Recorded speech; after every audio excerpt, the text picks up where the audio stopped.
Who Goes There? By John W. Campbell Jr.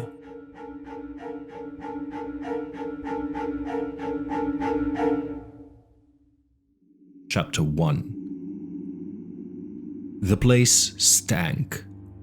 A queer, mingled stench that only the ice-buried cabins of an Antarctic camp know, compounded of reeking human sweat and the heavy fish oil stench of melted seal blubber. An overtone of liniment combated the musty smell of sweat and snow-drenched furs. The acrid odor of burnt cooking fat, and the animal, not unpleasant smell of dogs diluted by time, hung in the air. Lingering odors of machine oil contrasted sharply with the taint of harness dressing and leather. Yet, somehow, through all that reek of human beings and their associates, dogs, machines, and cooking, came another taint. It was a queer, neck-ruffling thing, a faint suggestion of an odor alien among the smells of industry and life. And it was a life smell.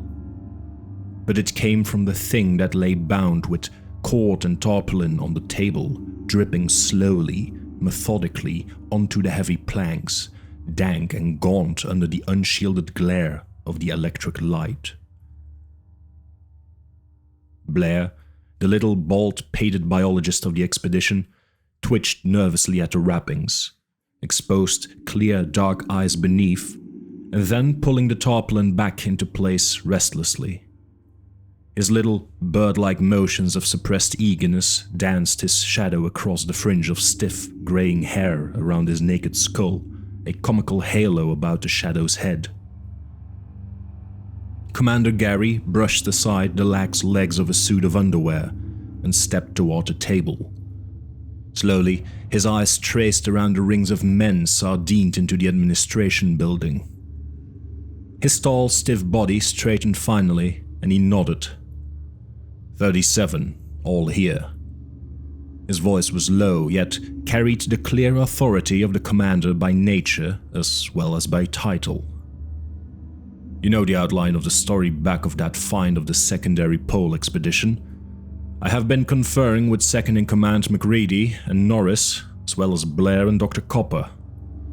There is a difference of opinion, and because it involves the entire group, it is only just that the entire expedition personnel act on it.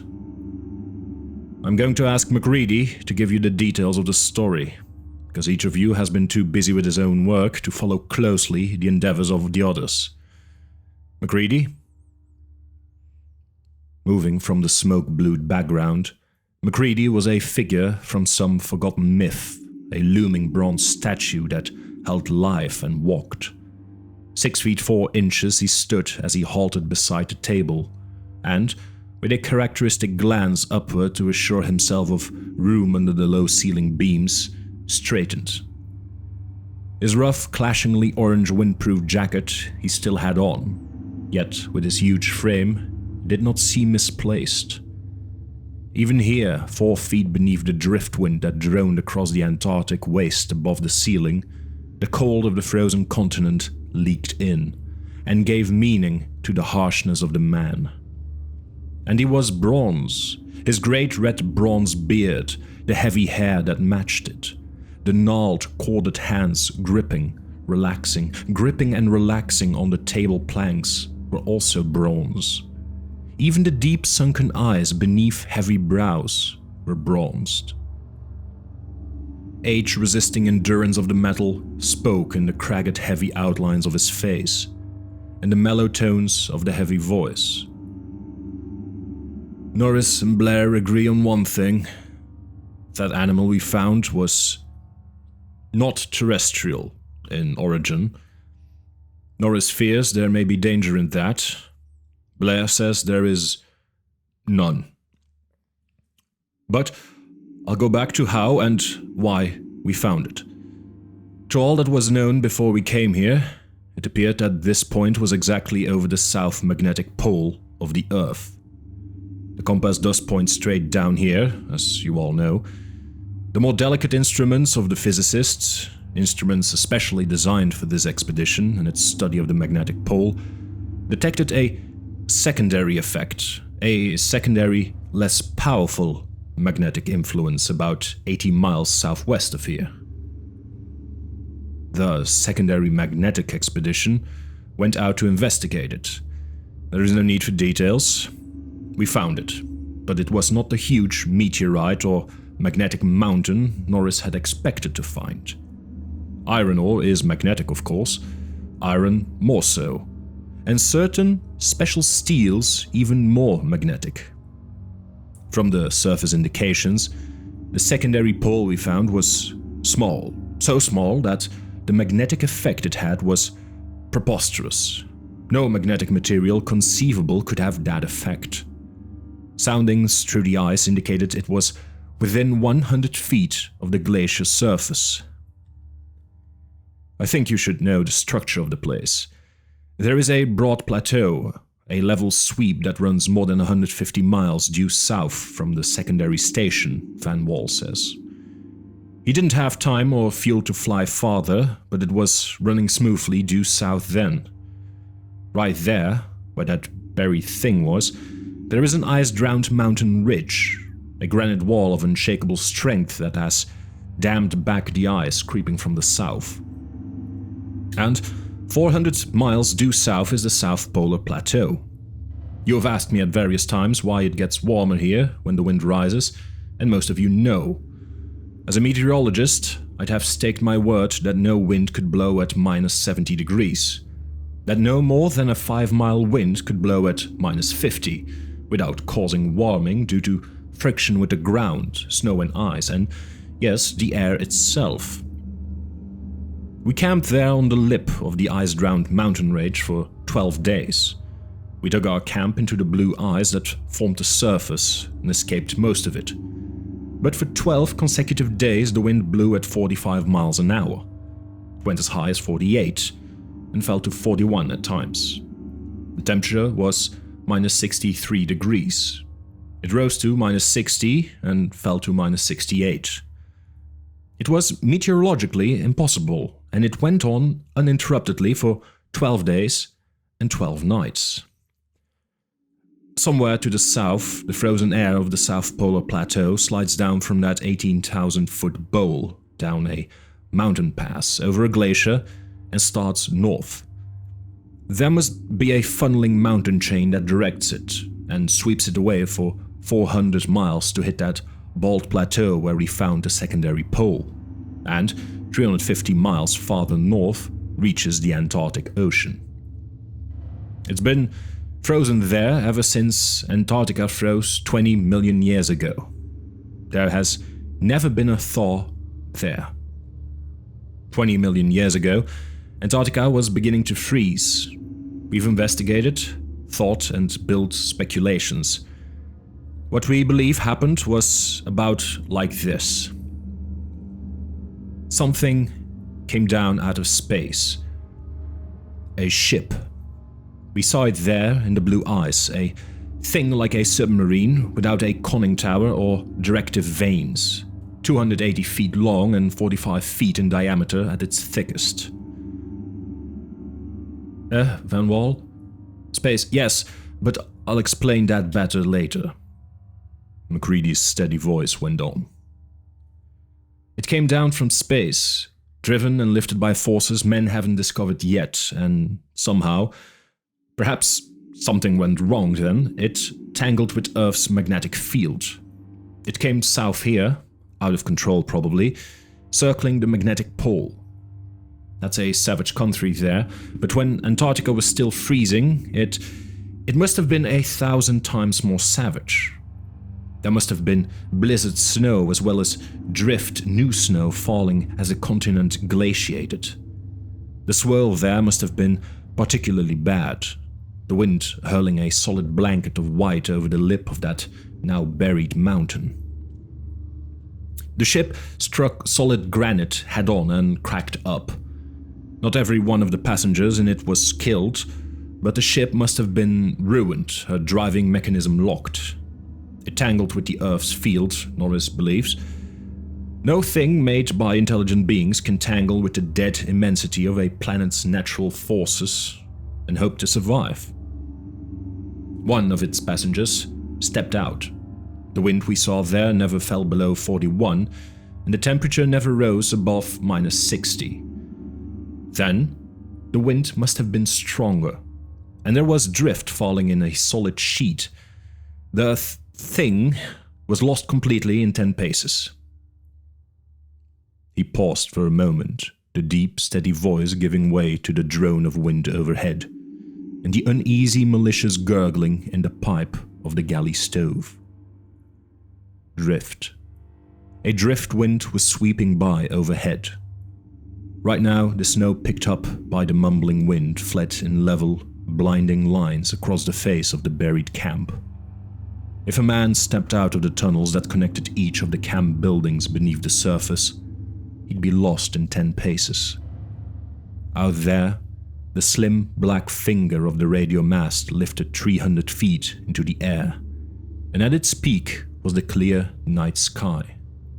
A sky of thin, whining wind rushing steadily from beyond to another beyond under the licking, curling mantle of the aurora. And off north, the horizon flamed with queer, angry colors of the midnight twilight. That was spring 300 feet above Antarctica. At the surface, it was white death. Death of a needle-fingered cold driven before the wind, sucking heat from any warm thing.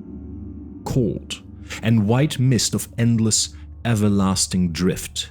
The fine, fine particles of licking snow that obscured all things. Kinner, the little scar-faced cook, winced. 5 days ago, he had stepped out to the surface to reach a cache of frozen beef. He had reached it, started back, and the driftwind leapt out of the south. Cold white death that streamed across the ground blinded him in 20 seconds. He stumbled on wildly in circles. It was half an hour before rope-guided men from below found him in the impenetrable murk. It was easy for man, or thing, to get lost in 10 paces. And the driftwind then was probably more impenetrable than we know. MacReady's voice snapped Kinner's mind back to welcome, dank warmth of the ad building. The passenger of the ship wasn't prepared either, it appears. It froze within 10 feet of its ship. We dug down to find the ship, and our tunnel happened to find the frozen animal. Barclay's axe struck its skull. When we saw what it was, Barclay went back to the tractor, started to fire up, and when the steam pressure built, sent a call for Blair and Dr. Copper. Barclay himself was sick then. Stayed sick for 3 days, as a matter of fact. When Blair and Copper came, we cut out the animal in a block of ice, as you see, wrapped it, and loaded it on the tractor for return here. We wanted to get into that ship. We reached the site and found the metal was something we didn't know. Our beryllium bronze, non-magnetic tools wouldn't touch it. Barclay had some tool steel on the tractor, and that wouldn't scratch it either. We made reasonable tests, even tried some acid from the batteries, but with no results. They must have had a passivating process to make magnesium metal resist acid that way, and the alloy must have been at least 95% magnesium. But we had no way of guessing that, so when we spotted the barely opened locked door, we cut around it. There was clear, hard eyes inside the lock, where we couldn't reach it. Through the little crack, we could look in and see that only metal and tools were in there, so we decided to loosen the eyes with a bomb. We had deconite bombs and thermite. Thermite is the ice softener. Deconite might have shattered valuable things, where the termite's heat would just loosen the ice. Dr. Copper, Norris and I placed a 25-pound thermite bomb, wired it, and took the connector up to the tunnel to the surface, where Blair had the steam tractor waiting. 100 yards the other side of that granite wall, we set off the thermite bomb. The magnesium metal of the ship caught, of course. The glow of the bomb flared and died, and then it began to flare again. We ran back to the tractor, and gradually the glare built up. From where we were, we could see the whole ice field illuminated from beneath with an unbearable light. The ship's shadow was a great dark cone reaching off towards the north, where the twilight was just about gone. For a moment it lasted, and we counted 3 other shadow things that might have been other passengers frozen there. Then the ice was crashing down and against the ship. That's why I told you about that place. The wind sweeping down from the pole was at our backs. Steam and hydrogen flame were torn away in white ice fog.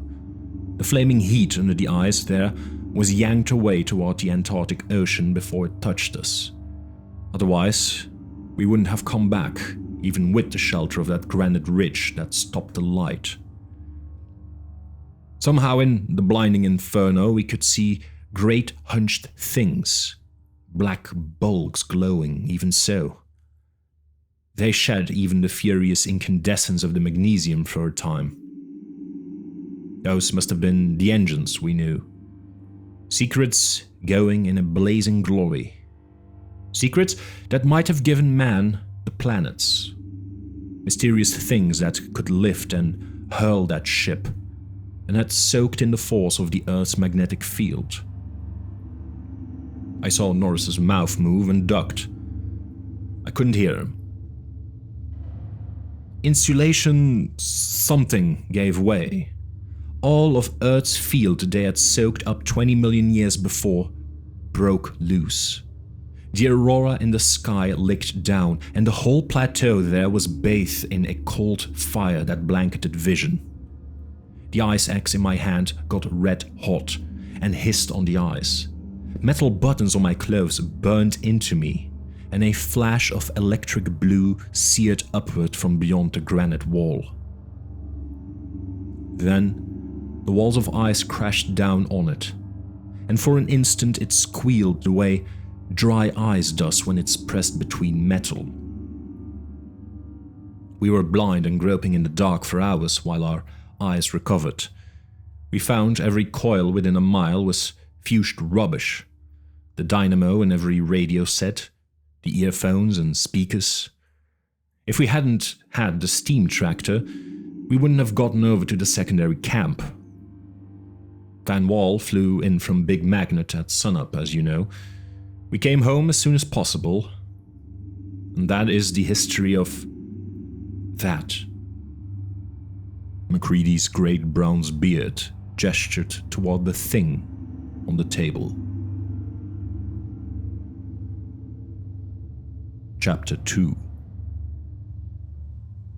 Blair stirred uneasily, his little bony fingers wriggling under the harsh light.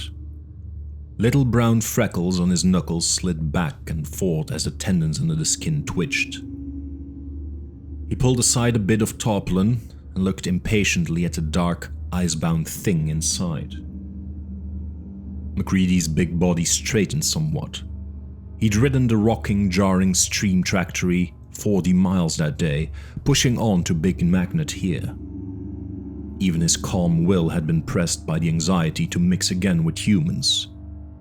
It was alone and quiet out there in secondary camp, where a wolf wind howled down from the pole. Wolf wind howling in his sleep, winds droning and the clear blue eyes with a bronze ice axe buried in its skull. The giant meteorologist spoke again. The problem is this: Blair wants to examine the thing, thaw it out and make microslides of its tissue and so forth. Norris doesn't believe that it is safe, and Blair does. Dr. Copper agrees pretty much with Blair. Norris is a physicist, of course, not a biologist, but he makes a point I think we should all hear. Blair has described the microscopic lifeforms biologists find living, even in this cold and inhospitable place. They freeze every winter and thaw every summer for 3 months and live. The point Norris makes is, they thaw and live again. There must have been microscopic life associated with this creature. There is with every living thing we know.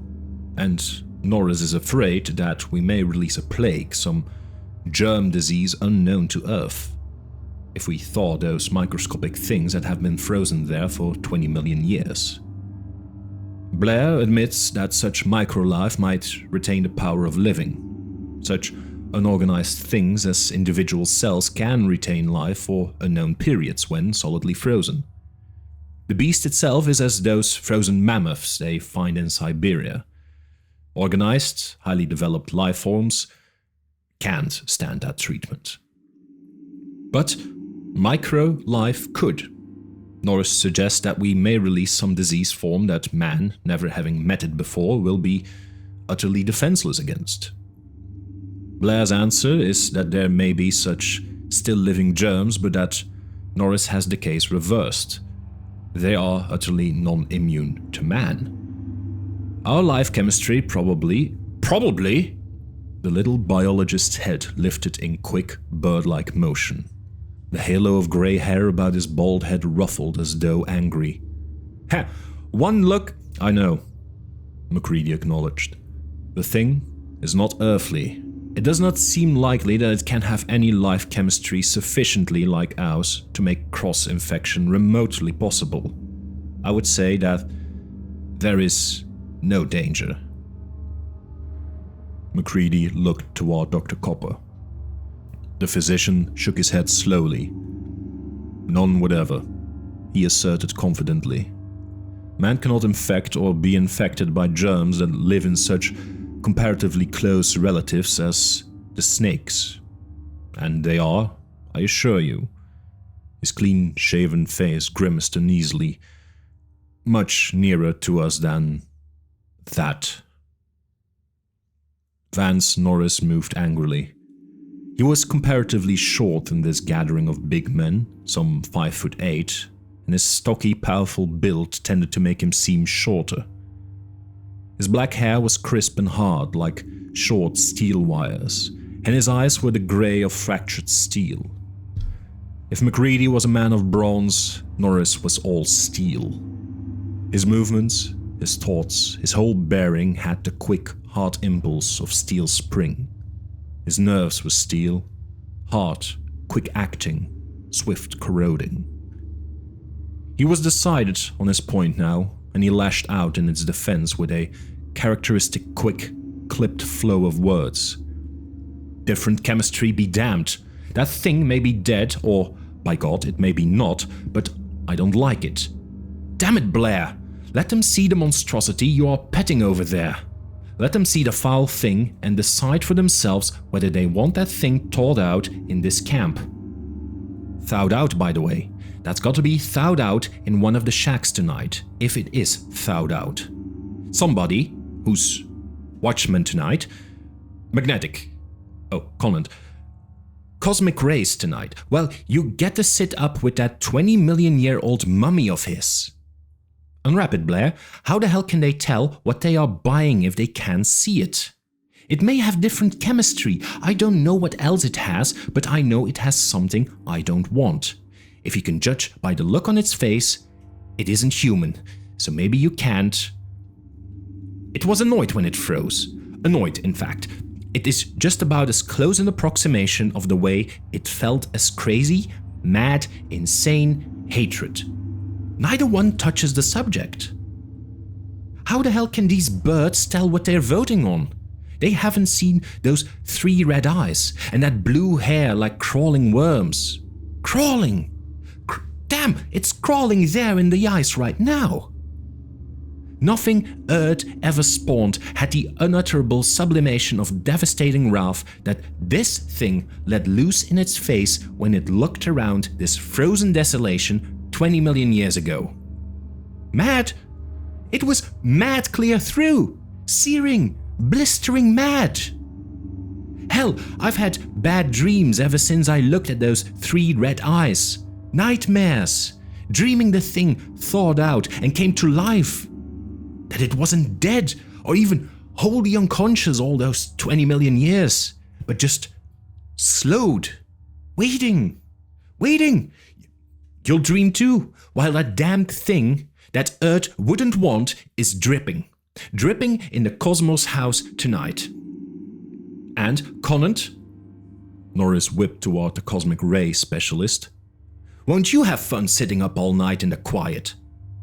Wind whining above, and that thing dripping? He stopped for a moment and looked around. I know, that's not science, but this, it's psychology. You'll have nightmares for a year to come. Every night since I looked at that thing, I've had them. That's why I hate it. Sure, I do. And don't want it around. Put it back where it came from and let it freeze for another 20 million years. I had some swell nightmares. That it wasn't made like we are, which is obvious, but of a different kind of flesh that it can control, that it can change its shape and look like a man and wait to kill and eat. That's not a logical argument. I know it isn't. The thing isn't Earth logic anyway. Maybe it has an alien body chemistry, and maybe its bugs do have a different body chemistry. A germ might not stand that, but Blair and Copper, how about a virus? That's just an enzyme molecule, you said. That wouldn't need anything but a protein molecule of anybody to work on. And how are you so sure that, of the million varieties of microscopic life it may have, none of them are dangerous? How about diseases like hydrophobia, rabies that attack any warm-blooded creature, whatever its body chemistry may be, and parrot fever? Have you a body like a parrot, Blair? And plain rot, gangrene, necrosis. Do you want? This isn't choosy about body chemistry. Blair looked up from his puttering long enough to meet Norris's angry grey eyes for an instant. So far, the only thing you have said this thing gave off that was catching was dreams. I'll go as far as to admit that. An impish, slightly malignant grin crossed the little man's seamed face. I had some too, so it's dream infectious. No doubt an exceedingly dangerous malady. So far as your other things go, you have a badly mistaken idea about viruses. In the first place, nobody has shown that the enzyme molecule theory, and that alone, explains them. And in the second place, when you catch tobacco mosaic or wheat rust, let me know. A wheat plant is a lot nearer your body chemistry than this otherworld creature is. And your rabies is limited, strictly limited. You can't get it from, nor give it to, a wheat plant or a fish, which is a collateral descendant of a common ancestors of yours. Which this, Norris, is not. Blair nodded pleasantly toward the tarpaulin bulk on the table. Well, thaw the damn thing in a tub of formalin if you must thaw it. I've suggested that, and I've said there would be no sense in it. You can't compromise. Why did you and Commander Gary come down here to study magnetism? Why weren't you content to stay at home? There is magnetic force enough in New York. I could no more study the life this thing once had from a formalin-pickled sample than you could get the information you wanted back in New York. And if this one is so treated, never in all time to come can there be a duplicate. The race it came from must have passed away in the 20 million years it lay frozen, so that even if it came from Mars, then we'd never find its like, and the ship is gone. There is only one way to do this, and that is the best possible way. It must be thought slowly, carefully, and not in formalin. Commander Gary stood forward again, and Norris stepped back, muttering angrily. I think Blair is right, gentlemen. What do you say? Conan grunted. Sounds right to us, I think.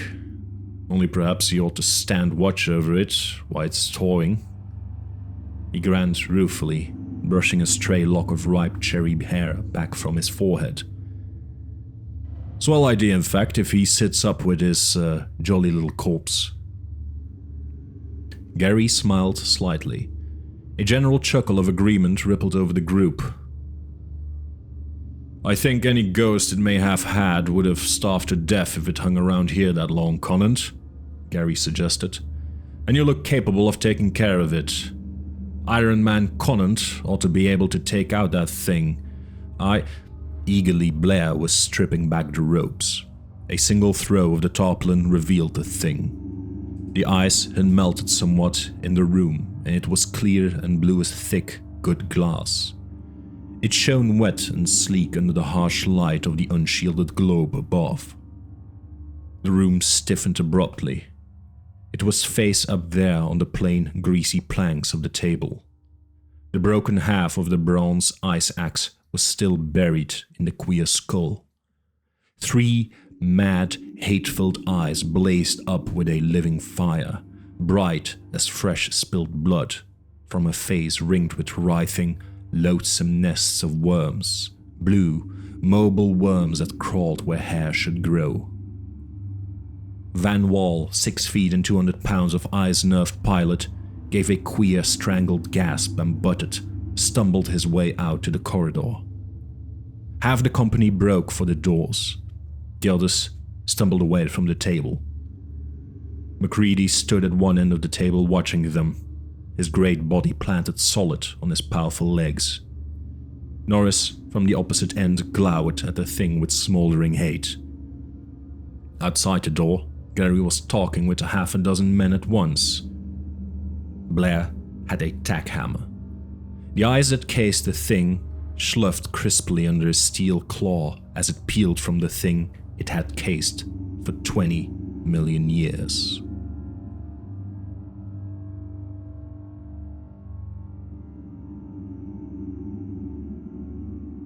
Chapter 3.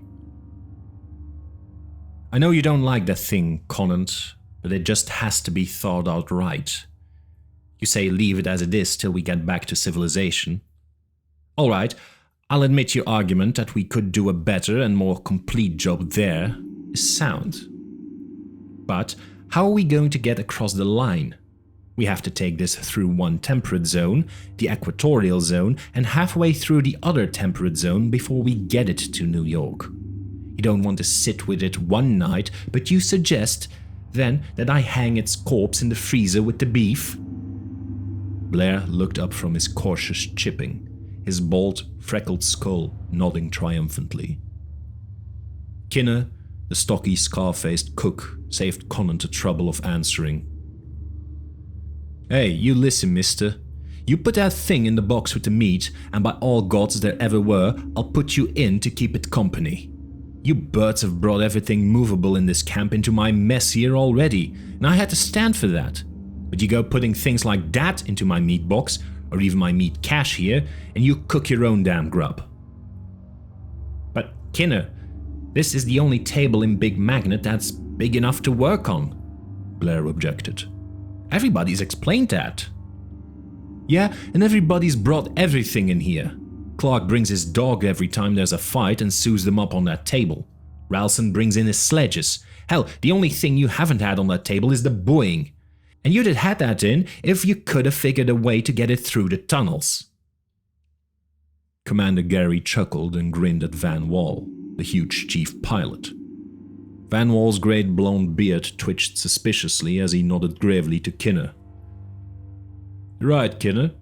The aviation department is the only one that treats you right. Does get crowded, Kinner, Gary acknowledged, but I'm afraid we all find it that way at times. Not much privacy in an Antarctic camp. Privacy? What the hell is that? You know, the thing that really made me weep was when I saw Barkley marching through here chanting, "The last lumber in the camp.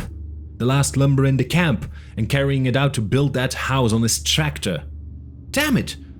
I missed that moon cut in the door he carried out more than I missed the sun when it set. That wasn't just the last lumber Barkley was walking off with. He was carrying off the last bit of privacy in this blasted place. A grin rode on Conant's heavy face as Kinner's perennial good-natured grouch came up again. But it died away quickly as his dark, deep-set eyes turned again to the red-eyed thing Blair was chipping from its cocoon of ice. A big hand ruffed his shoulder-length hair and tugged at a twisted lock. "Going to be too crowded if I have to sit up with that thing," he growled.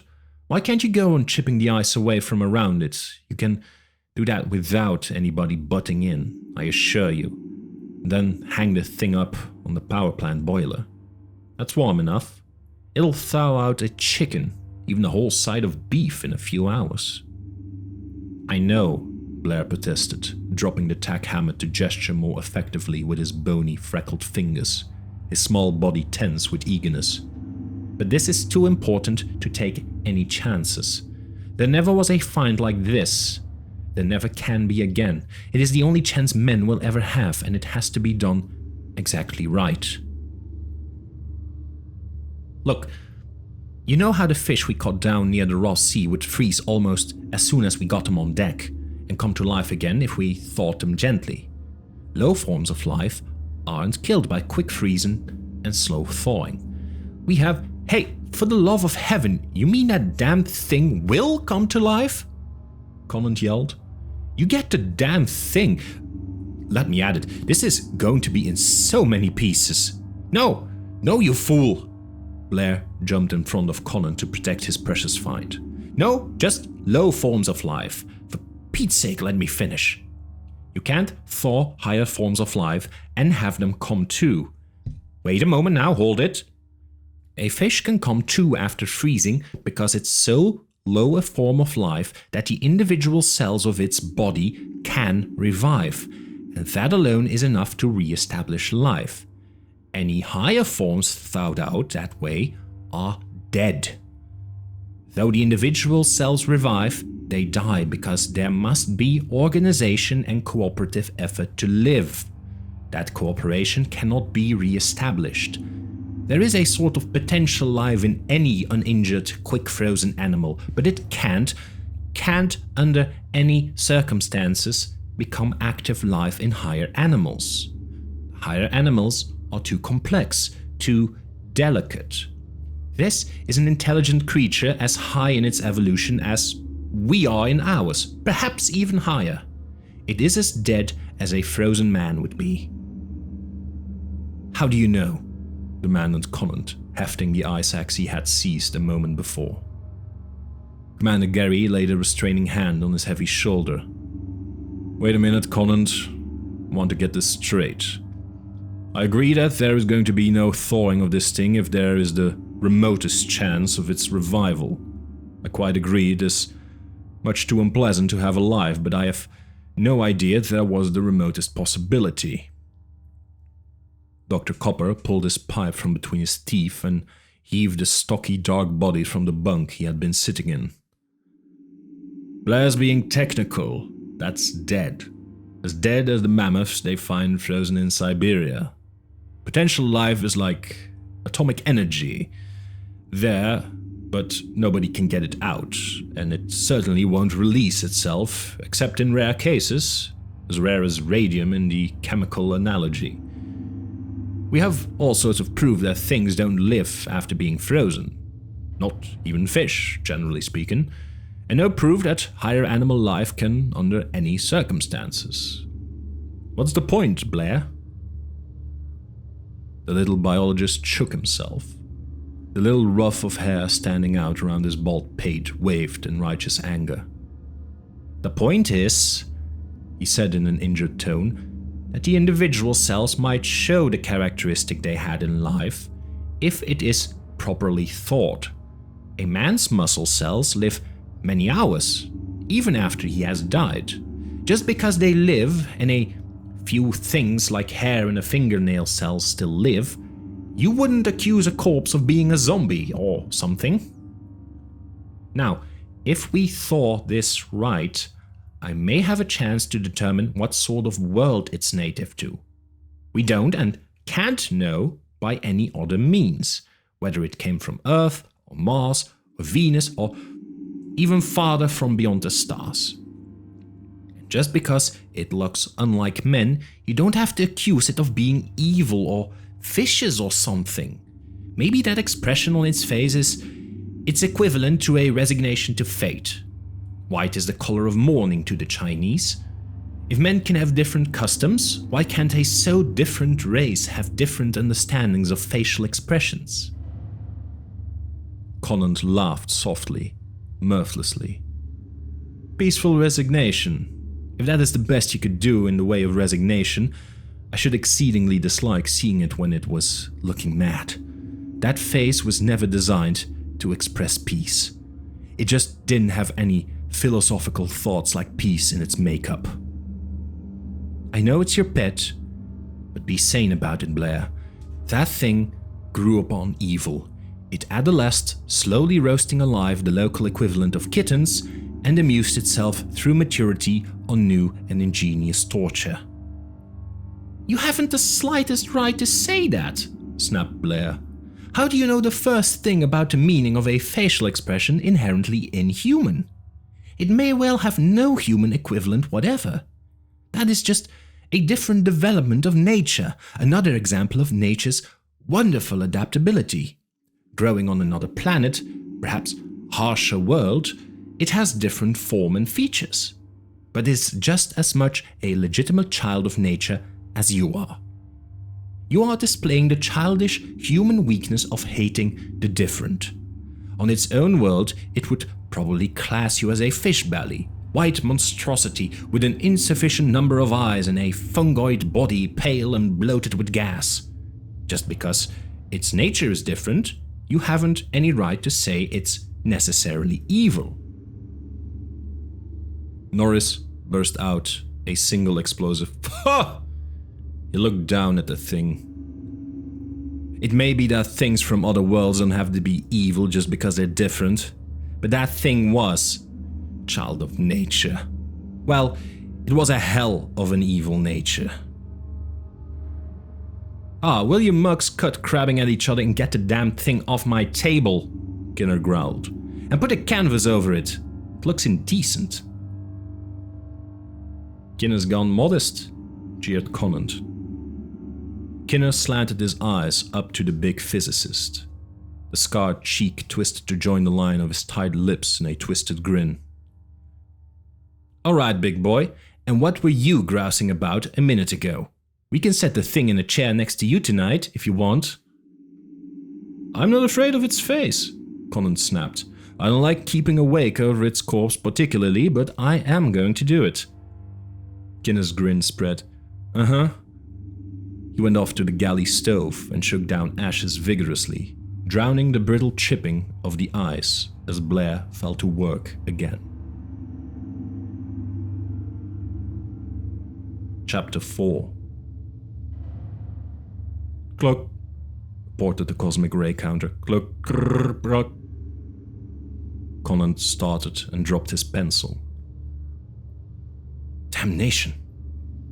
The physicist looked toward the far corner, back at the Geiger counter on the table near the corner, and crawled under the desk at which he had been working to retrieve the pencil.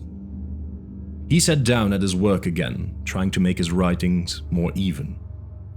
It tended to have jerks and quavers in it, in time with the abrupt proud hen noises of the Geiger counter, the muted whoosh of the pressure lamp he was using for illumination, the mingled gargles and bugle calls of a dozen men sleeping down the corridor in Paradise House formed the background sounds for the irregular, clucking noises of the counter, the occasional rustle of falling coal in the copper-bellied stove, and a soft, steady drip, drip, drip from the thing in the corner.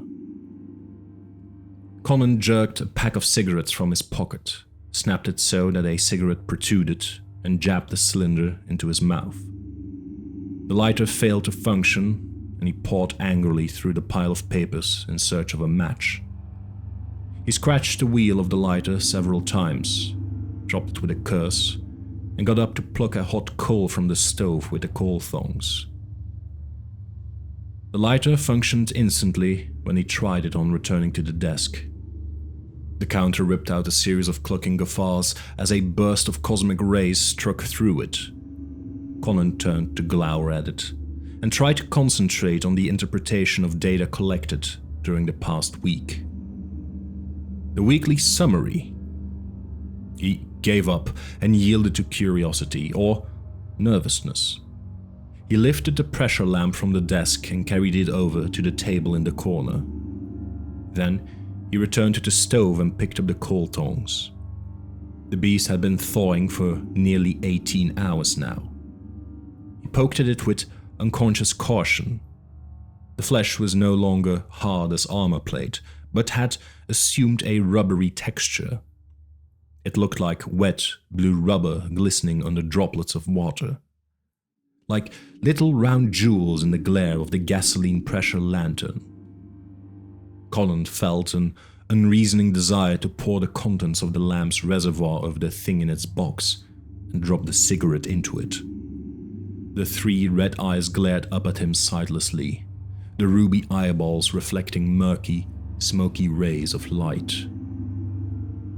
He realized vaguely that he had been looking at them for a very long time, even vaguely understood that they were no longer sightless, but it did not seem of importance, of no more importance than the labored, slow motion of the tentacular things that sprouted from the base of the scrawny, slowly pulsing neck.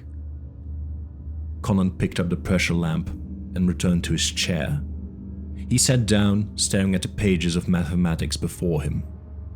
The clucking of the counter was strangely less disturbing, the rustle of the coals in the stove no longer distracting. The creak of the floorboards behind him didn't interrupt his thoughts as he went about his weekly report in an automatic manner, filling in columns of data and making brief, summarizing notes. And then the creak of the floorboards sounded nearer.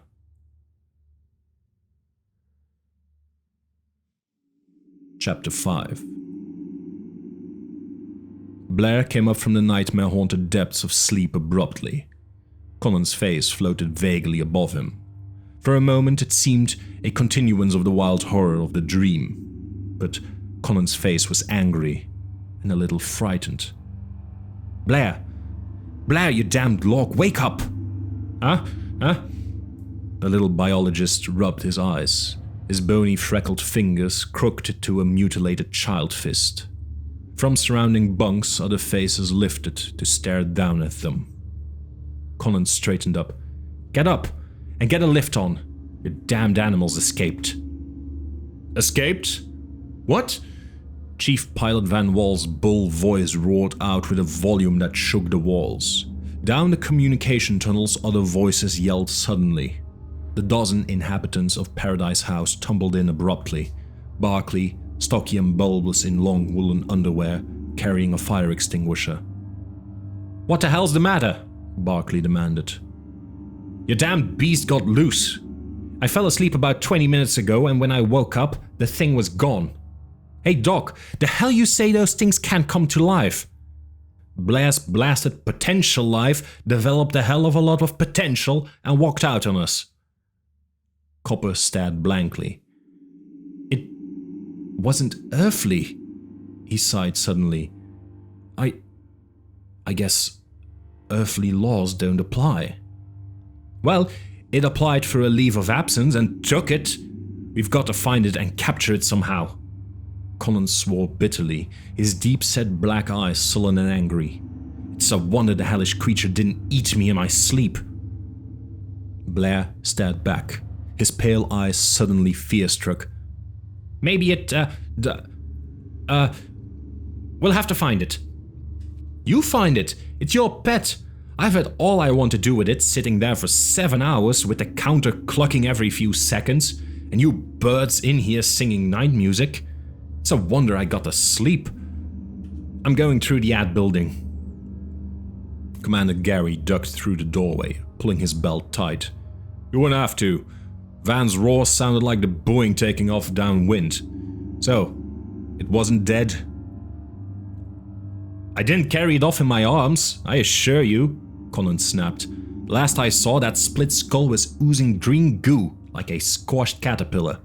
Doc just said our laws don't work. It's unearthly. Well, it's an unearthly monster with an unearthly disposition, judging by the face, wandering around with a split skull and brains oozing out. Norris and MacReady appeared in the doorway, a doorway filling with other shivering men. Has anybody seen it coming over here? Norris asked innocently. About 4 feet tall, 3 red eyes, brain oozing. Hey, has anybody checked to make sure this isn't a cracked idea of humor? If it is, I think we'll unite it in tying Blair's pet around Colin's neck like the ancient mariner's albatross. It's no humor, Colin shivered. Lord, I wish it were. I'd rather it were. He stopped. A wild, weird howl shrieked through the corridors. The men stiffened abruptly and half-turned. I think it's been located, Colin finished. His dark eyes shifted with a queer unease. He darted back to his bunk in Paradise House, to return almost immediately with a heavy .45 revolver and an ice axe. He hefted both gently as he started for the corridor toward Dogtown. It blundered down the wrong corridor and landed among the huskies. Listen. The dogs have broken their chains. The half-terrorized howl of the dog pack changed to a wild hunting melee. The voices of the dogs thundered in the narrow corridors, and through them came a low, rippling snarl of distilled hate. A shrill of pain, a dozen snarling yelps. Colin broke for the door. Close behind him, MacReady, then Barkley and Commander Gary came. Other men broke for the ad building. Pomeroy, in charge of Big Magnet's 5 cows, started down the corridor in the opposite direction. He had a 6-foot-handled, long-teen pitchfork in mind. Barkley slid to a halt as MacReady's giant bulk turned abruptly away from the tunnel leading to Dogtown and vanished off at an angle. Uncertainly, the mechanic wavered a moment, the fire extinguisher in his hands, hesitating from one side to the other. Then he was racing after Colin's broad back. Whatever MacReady had in mind, he could be trusted to make it work. Colin stopped at a bend in the corridor. His breath hissed suddenly through his throat. Great God! The revolver exploded thunderously. 3 numbing, palpable waves of sound crashed through the confined corridors. 2 more. The revolver dropped to the hard-packed snow of the trail. And Barkley saw the ice axe shift into defensive position.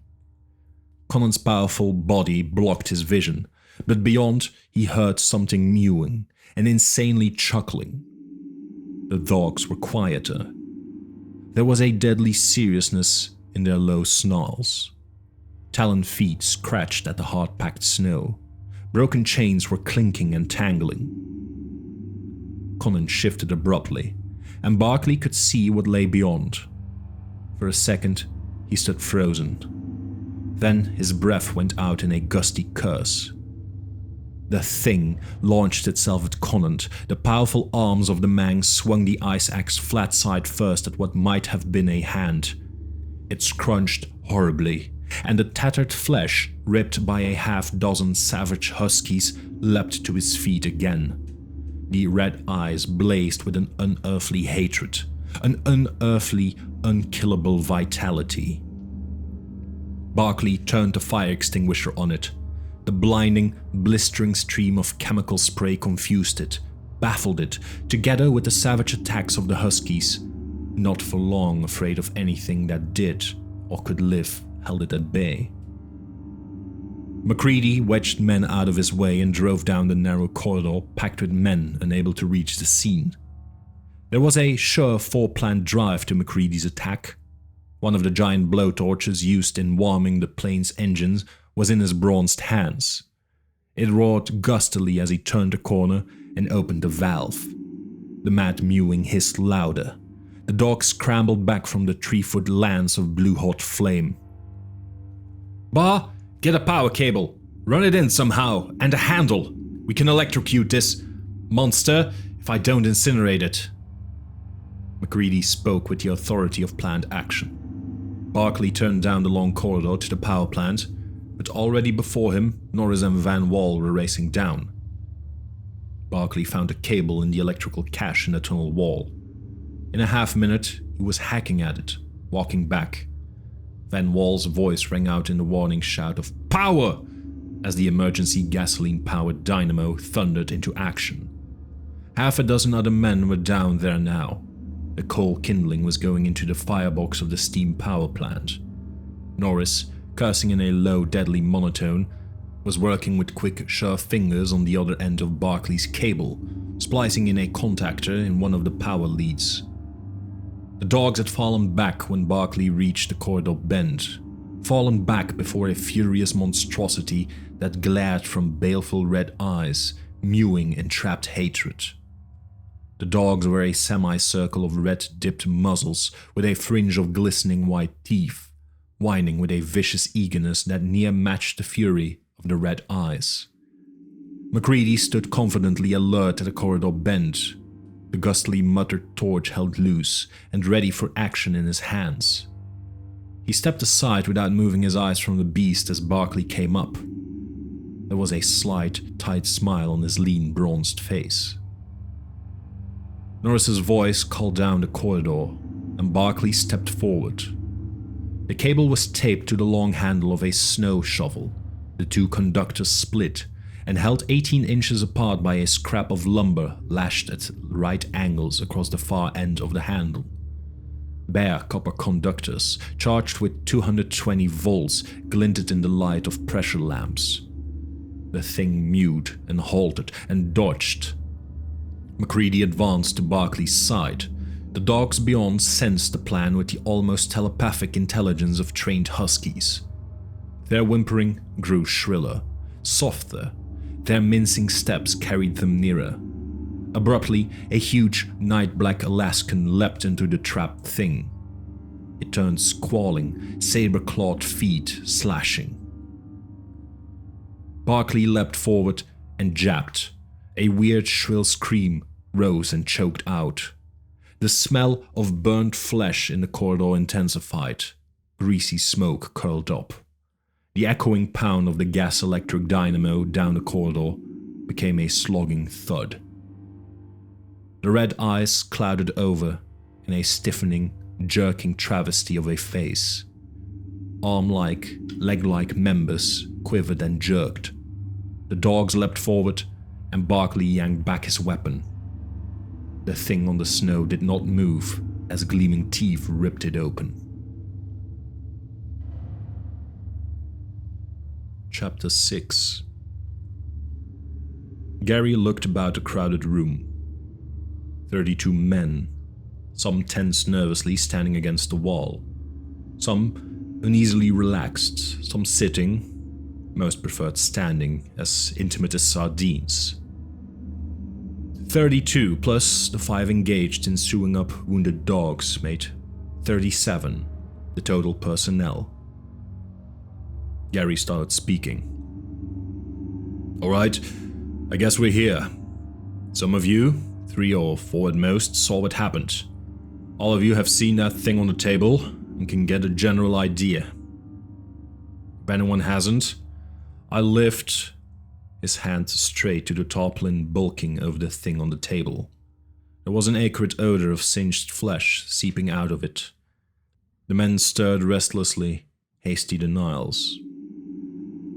"It looks rather as though Charnock isn't going to lead any more teams," Gary went on. "Blair wants to get at this thing and make some more detailed examinations. You want to know what happened? Make sure right now this is permanently, totally dead, right?" Conan grinned. "Anybody that doesn't agree can sit up with it tonight." "Alright then, Blair. What can you say about it? What was it?" Gary turned to the little biologist. "I wonder if we ever saw its natural form." Blair looked at the covered mass. "It may have been imitating the beings that built that ship, but I don't think it was. I think that was its true form. Those of us who were up near the bend saw the thing in action. The thing on the table is the result. When it got loose, apparently, it started looking around. Antarctica still frozen as it was ages ago when the creature first saw it, and froze. From my observations, while it was thawing out, and the bits of tissue I cut and hardened then, I think it was native to a hotter planet than Earth. It couldn't, in its natural form, stand the temperature. There is no life form on Earth that can live in Antarctica during the winter, but the best compromise is the dog. It found the dogs and somehow got near enough to Charnock to get him. The others smelled it, heard it, I don't know. Anyway, they went wild and broke chains and attacked it before it was finished. The thing we found was part Charnock, queerly only half dead. Part Charnock half digested by the jelly-like protoplasm of that creature, and part the remains of the thing we originally found, sort of melted down to the basic protoplasm. When the dogs attacked it, it turned into the best fighting thing it could think of. Some other-world beast, apparently. Turned, snapped Gary. How? Well, every living thing is made up of jelly, protoplasm, and minute submicroscopic things called nuclei, which control the bulk, the protoplasm. This thing was just a modification of that same worldwide plan of nature's. Cells made up of protoplasm, controlled by infinitely tinier nuclei. You physicists might compare it, an individual cell of any living thing, with an atom. The bulk of the atom, the space-filling part, is made up of electron orbits, but the character of the thing is determined by the atomic nucleus. This isn't widely beyond what we already know. It is just a modification we haven't seen before. It is as natural, as logical, as any other manifestation of life. It obeys exactly the same laws. The cells are made of protoplasm, and their character determined by the nucleus. Only in this creature, the cell nuclei can control those cells at will. It digested Charnock, and as it digested, studied every cell of his tissue and shaped its own cells to imitate them exactly. Parts of it, parts that had time to finish changing, are dog cells, but they don't have dog cell nuclei. Blair lifted a fraction of the tarpaulin. A torn dog's leg with stiff grey fur protruded. That, for instance, isn't dog at all. It's an imitation. Some parts I'm uncertain about. The nucleus was hiding itself, covering up with dog cell imitation nucleus. In time, not even a microscope would have shown the difference. Suppose, asked Norris bitterly, it had had lots of time. Then it would have been a dog. The other dogs would have accepted it. We would have accepted it. I don't think anything would have distinguished it, not microscope, not X-ray, nor any other means. This is a member of a supremely intelligent race, a race that has learned the deepest secrets of biology and turned them to its use. What was it planning to do? Barclay looked at the humped tarpaulin. Blair grinned unpleasantly. The wavering halo of thin hair around his bald pate wavered in the stir of air. Take over the world, I imagine. Take over the world? Just it, all by itself? Conan gasped. Set itself up as a lone dictator? No! Blair shook his head. The scalpel he had been fumbling in his bony fingers dropped. He bent to pick it up so that his face was hidden as he spoke. It would become the population of the world. Populate the world? Does it reproduce asexually? Blair shook his head and gulped. It doesn't have to. It weighed 85 pounds. Charnock weighed about 90. It would have become Charnock and had 85 pounds left to become, Jack for instance, or Chinook. It can imitate anything, that is, become anything. If it had reached the Antarctic Sea, it would have become a seal, maybe 2 seals. They might have attacked a killer whale and become either killers or a herd of seals. Or maybe it would have caught an albatross or squargle and flown to South America. Norris cursed softly. And every time it digested something and imitated it, it would have had its original bulk left to start again. Blair finished. Nothing would kill it. It has no natural enemies because it becomes whatever it wants to. If a killer whale attacked it, it would become a killer whale. If it was an albatross and an eagle attacked it, it would become an eagle. Lord, it might become a female eagle. Go back, build a nest, lay eggs. Are you sure that thing from hell is dead? Dr. Copper asked softly. Yes, thank heaven, the little biologist gasped. After they drove the dogs off, I stood there poking Bar's electrocution thing into it for 5 minutes. It's dead and thoroughly cooked. Then we can only give thanks that this is Antarctica, where there is not one single solitary living thing for it to imitate, except these animals in camp. Us, Blair giggled. It can also imitate us. Dogs can make 400 miles to the sea. There is no food. There aren't any squargles to imitate at this season. There aren't any penguins this far inland. There is nothing that can reach the sea from this point, except us. We've got brains, we can do it. Don't you see? It's got to imitate us. It's got to be one of us. That is the only way it can fly an airplane. Fly a plane for 2 hours and rule. Be all Earth's inhabitants. A world for the taking if it imitates us. It didn't know yet. It hadn't had a chance to learn. It was rushed, hurried, it took the nearest thing its own size. Look, I am Pandora. I opened the box, and the only hope that can come out is that nothing can come out. You didn't see me. I did it. I already fixed it. I smashed every magneto. Not a plane can fly, nothing can fly out of here. Blair giggled and lay down on the floor, crying. Chief Pilot Van Wall made a dive for the door. His feet were fading echoes in the corridors as Dr. Copper bent unhurriedly over the little man on the floor. From his office at the end of the room, he brought something and injected a solution into Blair's arm. He might come out of it when he wakes up, he sighed, rising. MacReady helped him lift the biologist into a nearby bunk. It all depends on whether we can convince him that the thing is dead. Van Wall ducked into the shack, brushing his heavy blonde beard absently. I didn't think a biologist would do a thing like that thoroughly. He missed the spares in the second cache. It's alright, I smashed them as well. Commander Gary nodded. I was wondering about the radio.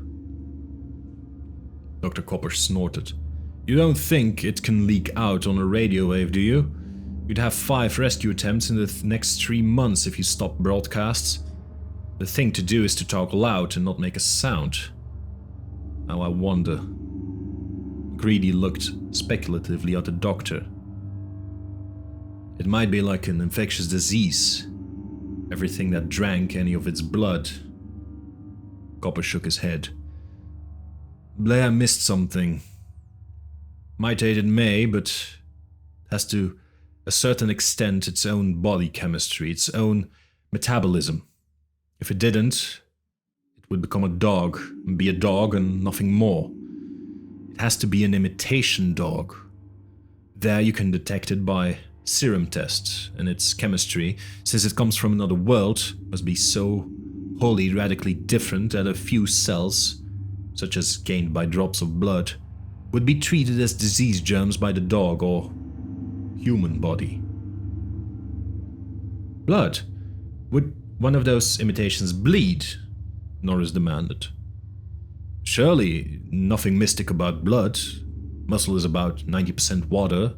Blood differs only in having a couple percent more water and less connective tissue. They'd bleed all right, Copper assured him. Blair sat up in his bunk suddenly. Conant! Where's Conant? The physicist moved over toward the little biologist. Here I am. What do you want? Are you? Giggled Blair. He lapsed back into his bunk, contorted with silent laughter. Conant looked at him blankly. Am I what? Are you there? Blair burst into gales of laughter. Are you Conant? The beast wanted to be a man, not a dog.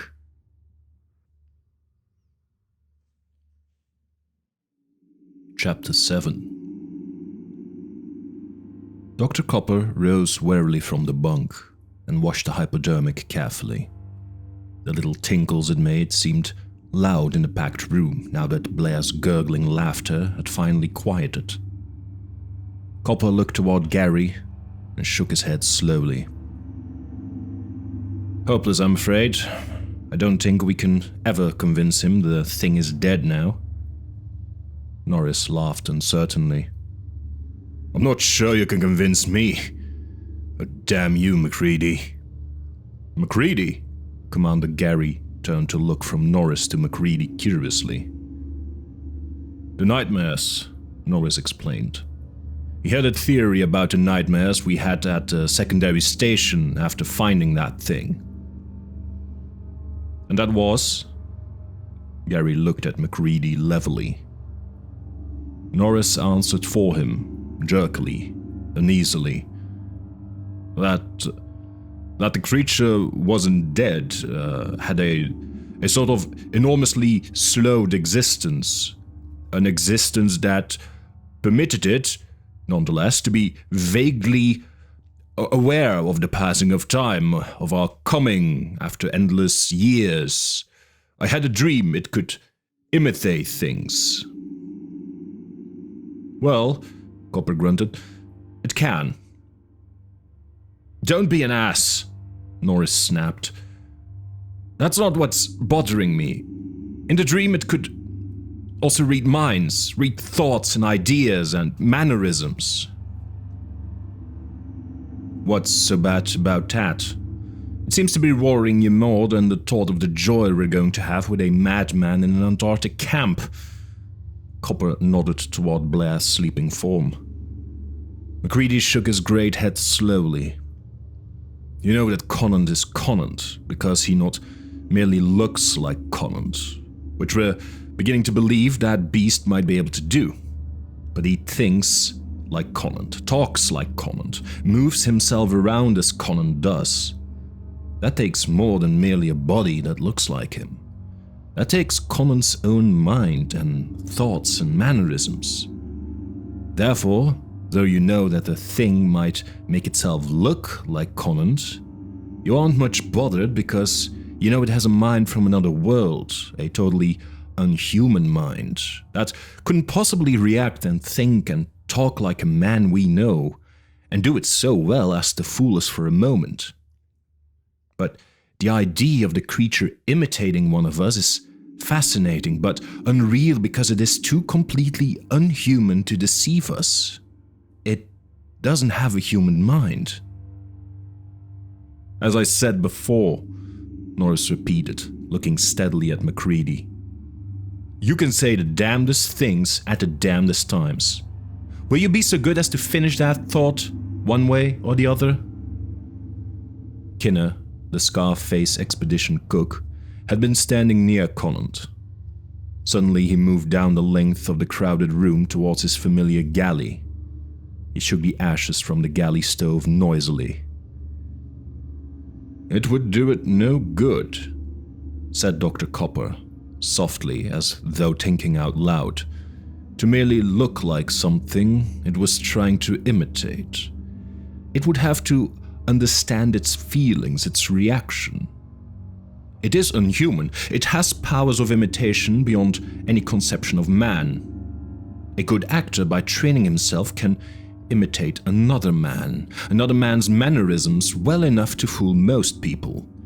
Of course, no actor could imitate so perfectly as to deceive men who had been living with the imitated one in the complete lack of privacy of an Antarctic camp. That would take a superhuman skill. "Oh, you've got the bug now too," Norris cursed softly. Conan, standing alone at one end of the room, looked about him wildly, his face white. A gently eddying of the men had crowded them slowly down toward the other end of the room, so that he stood quite alone. "My God! Will you two Jeremiah shut up?" Conan's voice shook. "What am I? Some kind of a microscopic specimen you're dissecting? Some unpleasant worm you're discussing in the third person?" MacReady looked up at him. His slowly twisting hands stopped for a moment. "Having a lovely time. Wish you were here. Signed, Everybody." "Conan, if you think you're having a hell of a time, just move over on the other end for a while. You've got one thing we haven't. You know what the answer is. I'll tell you this, right now you're the most feared and respected man in Big Magnet." "Lord, I wish you could see your eyes," Conan gasped. "Stop staring, will you? What the hell are you going to do?" "Have any suggestions, Dr. Copper?" Commander Gary asked steadily. "The present situation is impossible." "Oh, is it?" Conan snapped. "Come over here and look at that crowd. By heaven, they look exactly like that gang of huskies around the corridor bend. Bennings, will you stop hefting that damned ice axe?" The coppery blade rang on the floor as the aviation mechanic nervously dropped it. He bent over and picked it up instantly, hefting it slowly, turning it in his hands, his brown eyes moving jerkily about the room. Copper sat down on the bunk beside Blair. The wood creaked noisily in the room. Far down a corridor, a dog yelped in pain, and the dog driver's tense voices floated softly back. "Microscopic examination," said the doctor thoughtfully, "would be useless. As Blair pointed out, considerable time has passed. However, serum tests would be definitive." "Serum tests? What do you mean exactly?" Commander Gary asked. "If I had a rabbit that had been injected with human blood, a poison to the rabbits, of course, as is the blood of any animal, save that of another rabbit, and the injections continued in increasing doses for some time, the rabbit would be human immune. If a small quantity of its blood were drawn off, allowed to separate in a test tube, and to clear serum a bit of human blood were added, there would be a visible reaction, proving the blood was human. If cow or dog blood were added, or any protein material other than the one thing, the human blood, no reaction would take place. That would prove definitely." "Can you suggest where I might catch a rabbit for you, Doc?" Norris asked. "That is, nearer than Australia. We don't want to waste time going too far." "I know there aren't any rabbits in Antarctica," Copper nodded, "but that is simply the usual animal. Any animal except man will do. Dog, for instance.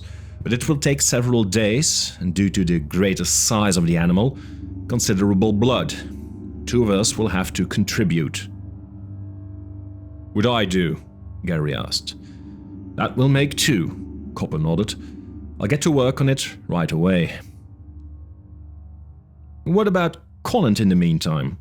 Kinner demanded. "I'm going out that door and head off for the Ross Sea before I cook for him." Conan burst out in a flood of curses. "Human! I may be human, you damned sawbones! What in hell do you think I am?" "A monster," Copper snapped sharply. "Now shut up and listen." Conan's face drained of color, and he sat down heavily as the indictment was put in words.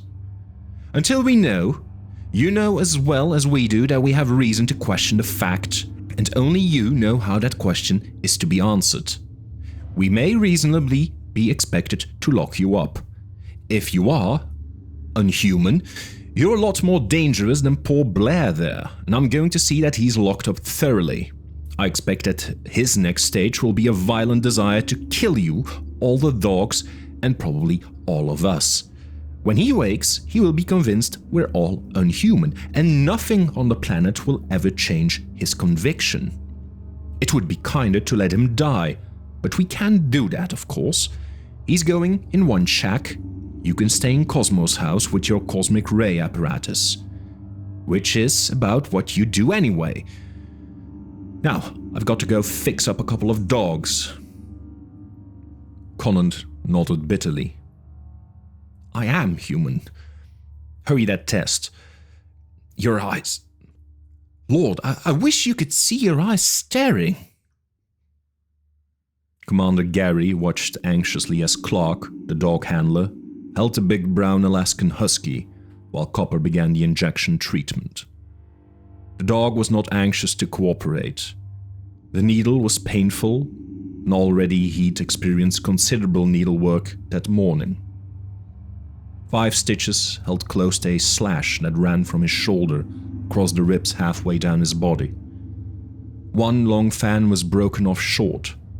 The missing part was to be found half buried in the shoulder bone of the monstrous thing on the table in the ad building.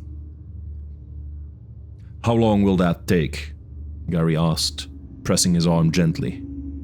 It was sore from the prick of the needle Dr. Copper had used to withdraw blood. Copper shrugged. I don't know, to be frank. I know the general method. I've used it on rabbits, but I haven't experimented with dogs. They're big, clumsy animals to work with. Naturally, rabbits are preferable and serve ordinarily. In civilized places, you can buy a stock of human-immune rabbits from suppliers, and not many investigators take the trouble to prepare their own. Why do they want them back there? Clark asked. Criminology is one large field. A says that he didn't murder B, but that the blood on his shirt came from killing a chicken. They make a test, then it's up to A to explain how it is the blood reacts on human-immune rabbits, but not on chicken immunes. What are we going to do with Blair in the meantime? Gary asked wearily. It's all right to let him sleep where he is for a while, but when he wakes up... Barkley and Benning are fitting some bolts on the door of Cosmo's house, Copper replied grimly. Conan's acting like a gentleman. I think perhaps the way the other men look at him makes him rather want privacy. Lord knows, heretofore we've all of us individually prayed for a little privacy. Clark laughed bitterly. Not anymore, thank you. The more, the merrier. Blair, Copper went on, will also have that privacy. And Locks. He's going to have a pretty definite plan in mind when he wakes up. Ever hear the old story of how to stop hoof and mouth disease in cattle? If there isn't any hoof and mouth disease, there won't be any hoof and mouth disease, Copper explained. You get rid of it by killing every animal that exhibits it, and every animal that's been near the diseased animal. Blair's a biologist and knows that story. He's afraid of this thing we loosed. The answer is probably pretty clear in his mind now. Kill everybody and everything in this camp before a squaw girl or wandering albatross coming in with a spring chances out this way and catches the disease. Clark's lips curled in a twisted grin. Sounds logical to me. If things get too bad, maybe we'd better let Blair get loose. It would save us committing suicide. We might also make something of a vow that if things get bad, we see that does happen. Copper laughed softly. Last man alive in Big Magnet wouldn't be a man, he pointed out. Somebody's got to kill those creatures that don't desire to kill themselves, you know. We don't have enough Thermite to do it all at once, and the decanite explosive wouldn't help much. I have an idea that even small pieces of one of those beings would be self-sufficient. If, said Gary thoughtfully, they can modify their protoplasm at will, won't they simply modify themselves to birds and fly away? They can read all about birds and imitate their structure without even meeting them, or imitate, perhaps, birds of their home planet. Copper shook his head and helped Clark to free the dog. Man studied birds for centuries, trying to learn how to make a machine to fly like them. He never did do the trick. His final success came when he broke away entirely and tried a new method. Knowing the general idea and knowing the detailed structure of wing and bone and nerve tissue is something far, far different. And as for the otherworld birds, perhaps, in fact, very probably, the atmospheric conditions here are so vastly different that their birds couldn't fly. Perhaps even, the being came from a planet like Mars with such a thin atmosphere that there were no birds. Barkley came into the building, trailing a length of airplane control cable. "It's finished, Doc. Cosmo's house can be opened from the inside. Now, where do we put Blair?" Copper looked toward Gary. "There wasn't any biology building. I don't know where we can isolate him." "How about East Cache?" Gary said after a moment's thought. "Will Blair be able to look after himself, or need attention?" "Oh, he'll be capable enough. We'll be the ones to watch out," Copper assured him grimly. "Take a stove, a couple bags of coal, necessary supplies, and a few tools to fix it up. Nobody's been there since last fall, have they?" Gary shook his head.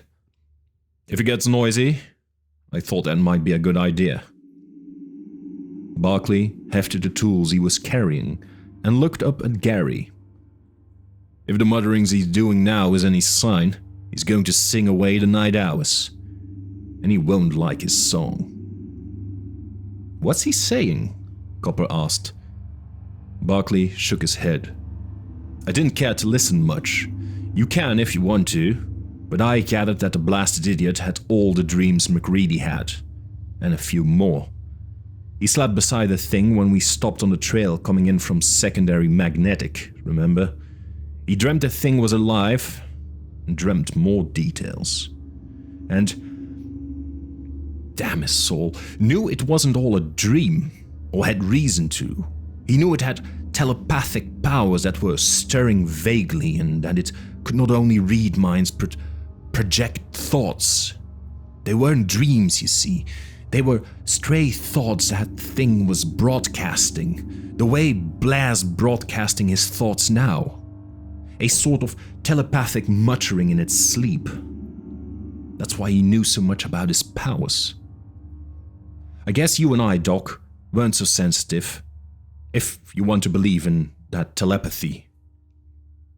"I have to," Copper sighed. "Dr. Ryan of Duke University has shown that it exists. Shown that some are much more sensitive than others." "Well, if you want to learn a lot of details, go listen in on Blair's broadcast. He's driven most of the boys out of the ad building, getting us rattling pans like coal going down a chute. When he can't rattle a pan, he shakes ashes." "By the way, Commander, what are we going to do this spring now that the planes are out of it?" Gary sighed. "I'm afraid our expedition is going to be a loss. We cannot divide our strength now."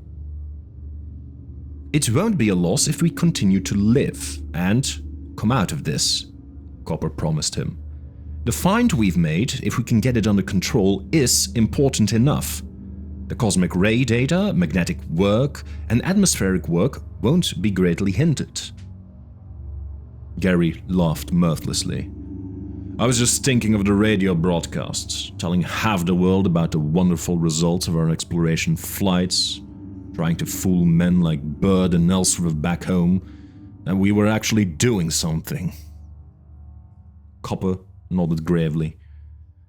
"They'll know something's wrong, But men like that have judgment enough to know we wouldn't do tricks without some sort of reason, and will wait for our turn to judge us. I think it comes to this. Men who know enough to recognize our deception will wait for our return. Men who haven't discretion and fate enough to wait will not have the experience to detect any fraud. We know enough of the conditions here to put through a good bluff. Just so they don't send rescue expeditions, Gary prayed.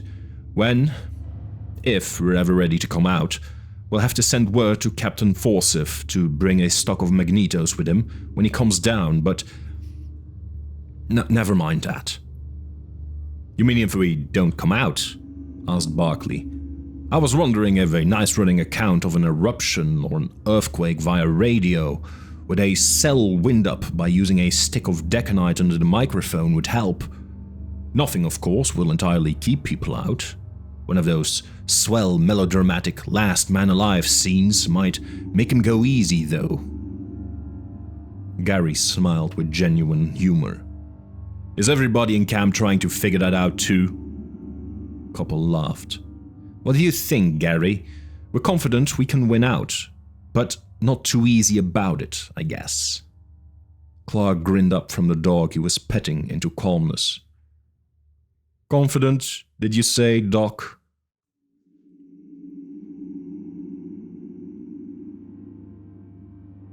Chapter 8.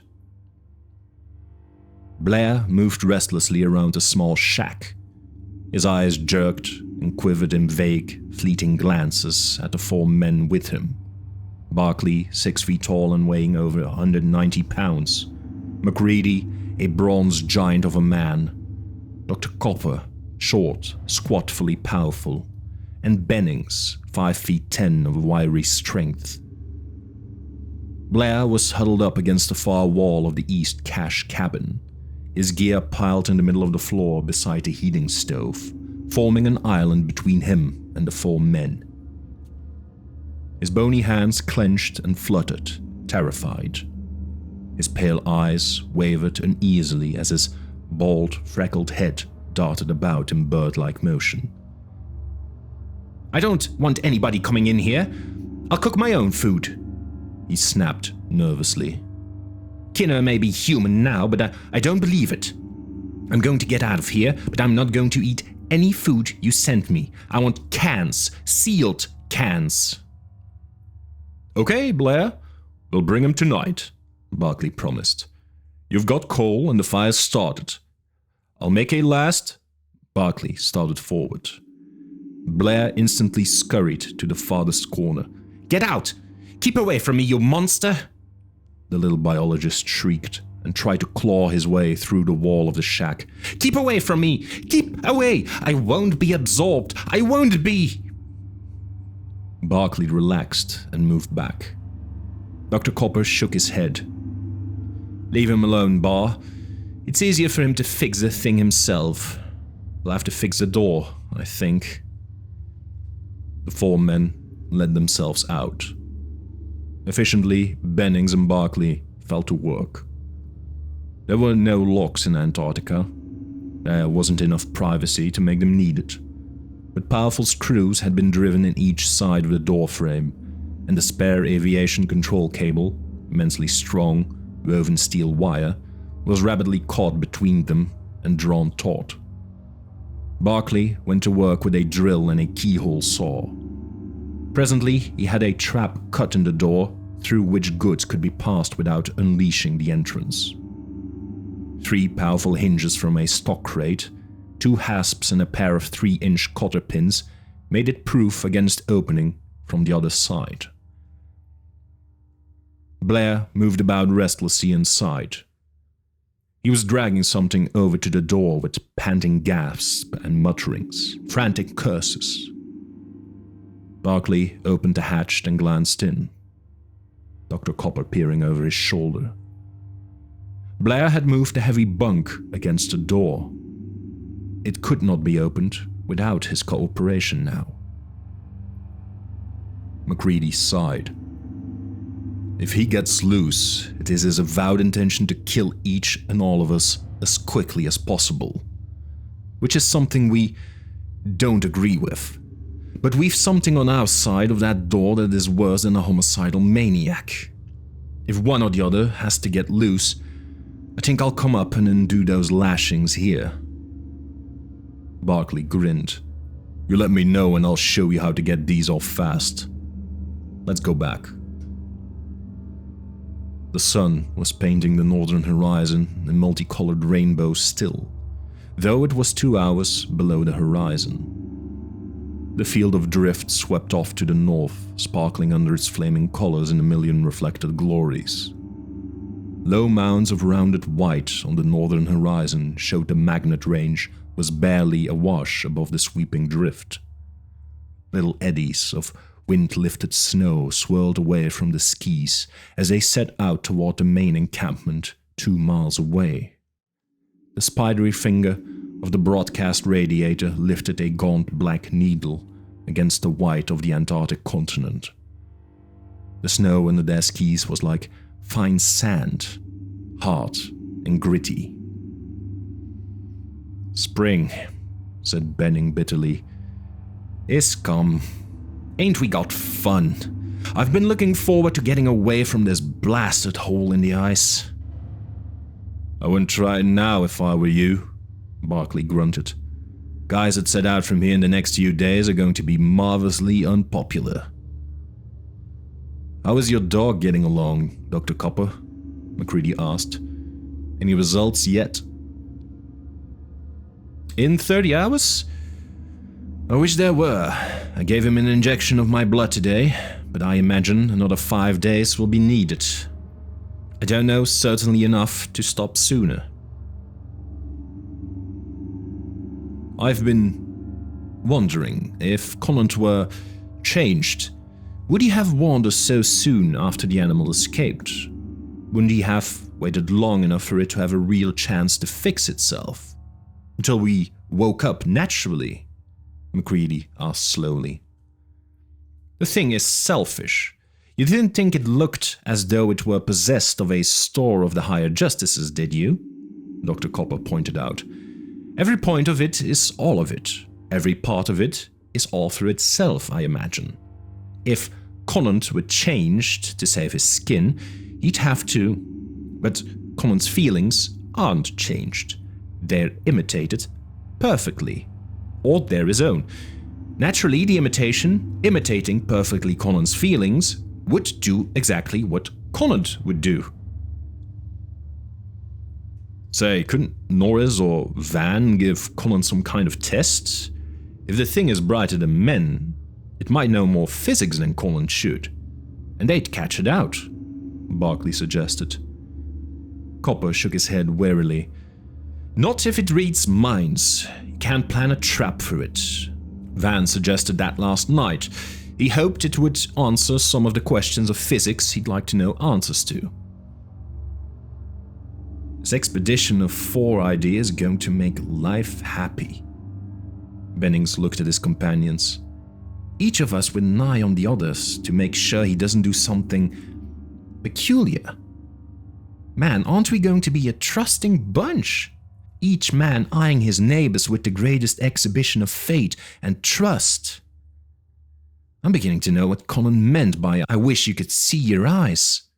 Every now and then we all have it, I guess. One of you looks around with a sort of I wonder if the other 3 are human look. Incidentally, I'm not accepting myself. So far as we know, the animal is dead, with a slight question as to Conant. No other is suspected, McCready stated slowly. The always for order is merely a precautionary measure. I'm waiting for Gary to make it 4 in a bunk, Barkley sighed. I thought I didn't have any privacy before, but since that order... None watched more tensely than Conant. A little sterile glass test tube, half filled with straw-colored fluid. 1, 2, 3, 4, 5 drops of the clear solution Dr. Copper had prepared from the drops of blood from Conant's arm. The tube was shaken carefully, then set in a beaker of clear, warm water. The thermometer read blood heat. The little thermostat clicked noisily, and the electric hot plate began to glow as the lights flickered slightly.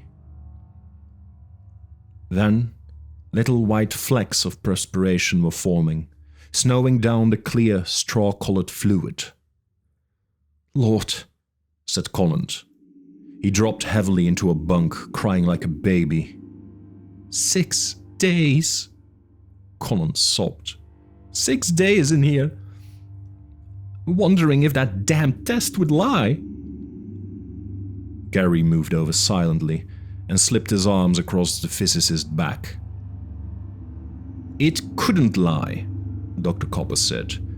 "The dog was human immune, and the serum reacted." "He's all right," Norris gasped. "Then the animal is dead, like dead forever." "He is human," Copper spoke definitely, "and the animal is dead." Kinner burst out laughing hysterically. MacReady turned toward him and slapped his face with a methodical 1-2-1-2 action. The cook laughed, gulped, cried a moment, and sat up rubbing his cheeks, mumbling his thanks vaguely. "I was scared, Lord, I was scared." Norris laughed brittly. "You think we weren't, you ape? You think maybe Conant wasn't?" The outbuilding stirred with a sudden rejuvenation. Voices laughed.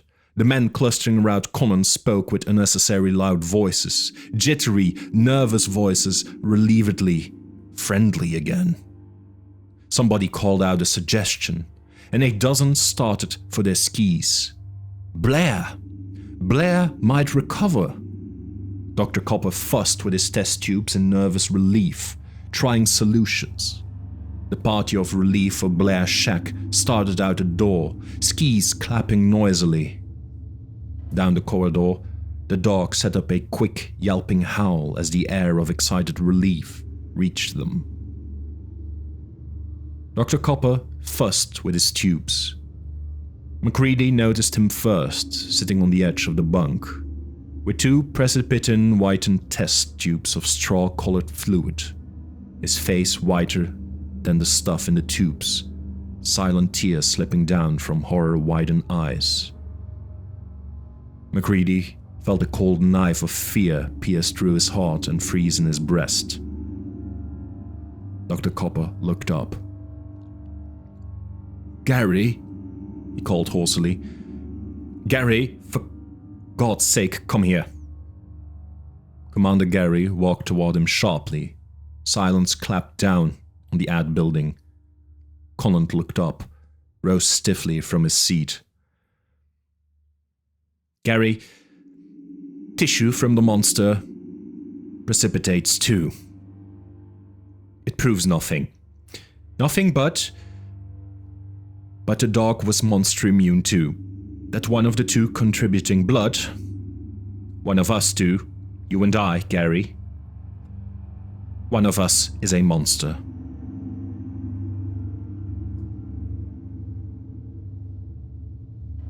Chapter 9. "Bar, call back those men before they tell Blair," MacReady said quietly. Barkley went to the door. Faintly his shouts came back to the tensely silent men in the room. Then he was back. "They're coming," he said. "I didn't tell them why, just that Dr. Copper said not to go." "MacReady," Gary sighed, "you're in command now. May God help you, as I cannot." The bronze giant nodded slowly, his deep eyes on Commander Gary. "I may be the one," Gary added. "I know I'm not, but I cannot prove it to you in any way. Dr. Copper's test has broken down. The fact that he showed it was useless, when it was to the advantage of the monster to have that uselessness not known. It seemed to prove he was human." Copper rocked back and forth slowly on the bunk. I know I am human, and I can't prove it either. One of us two is a liar, for that test cannot lie, and it says one of us is. I gave proof that the test was wrong, which seems to prove I'm human. And now Gary has given the argument, which proves me human, which he, as the monster, should not be doing. Round and round and round and round. Dr. Copper's head, then his neck and shoulders began circling slowly in time to the words. Suddenly, he was lying back on the bunk, roaring with laughter. It doesn't have to prove one of us is a monster. It doesn't have to prove that at all. If we're all monsters, it works the same. We're all monsters. All of us. Conant and Gary and I, and all of you now. McGrady, Van Wall, the blonde-bearded chief pilot, called softly. You were on the way to an MD when you took up meteorology, weren't you? Can you make some kind of test? McCready went over to Copper slowly, took the hypodermic from his hand, and washed it carefully in 95% alcohol. Gary sat on the bunk edge with wooden face, watching Copper and McCready expressionlessly. What Copper said is possible. McCready sighed. Van, will you help me here? Thanks. The filled needle jabbed in Copper's thigh. The man's laughter did not stop but slowly faded into sobs, then sound sleep as the morphia took hold. McGreedy turned again. The men who had started for Blair stood at the far end of the room, skis dripping snow, their faces as white as their skis. Conant had a lighted cigarette in each hand. One he was puffing absently and staring at the floor. The heat of the one in his left hand attracted him and he stared at it, and the one in the other hand stupidly for a moment. He dropped one and crushed it under his heel slowly.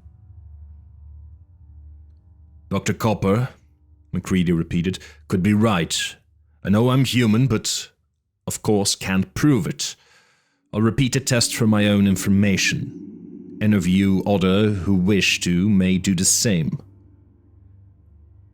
2 minutes later, McCready held a test tube with white prespiritin settling slowly from the straw-colored serum.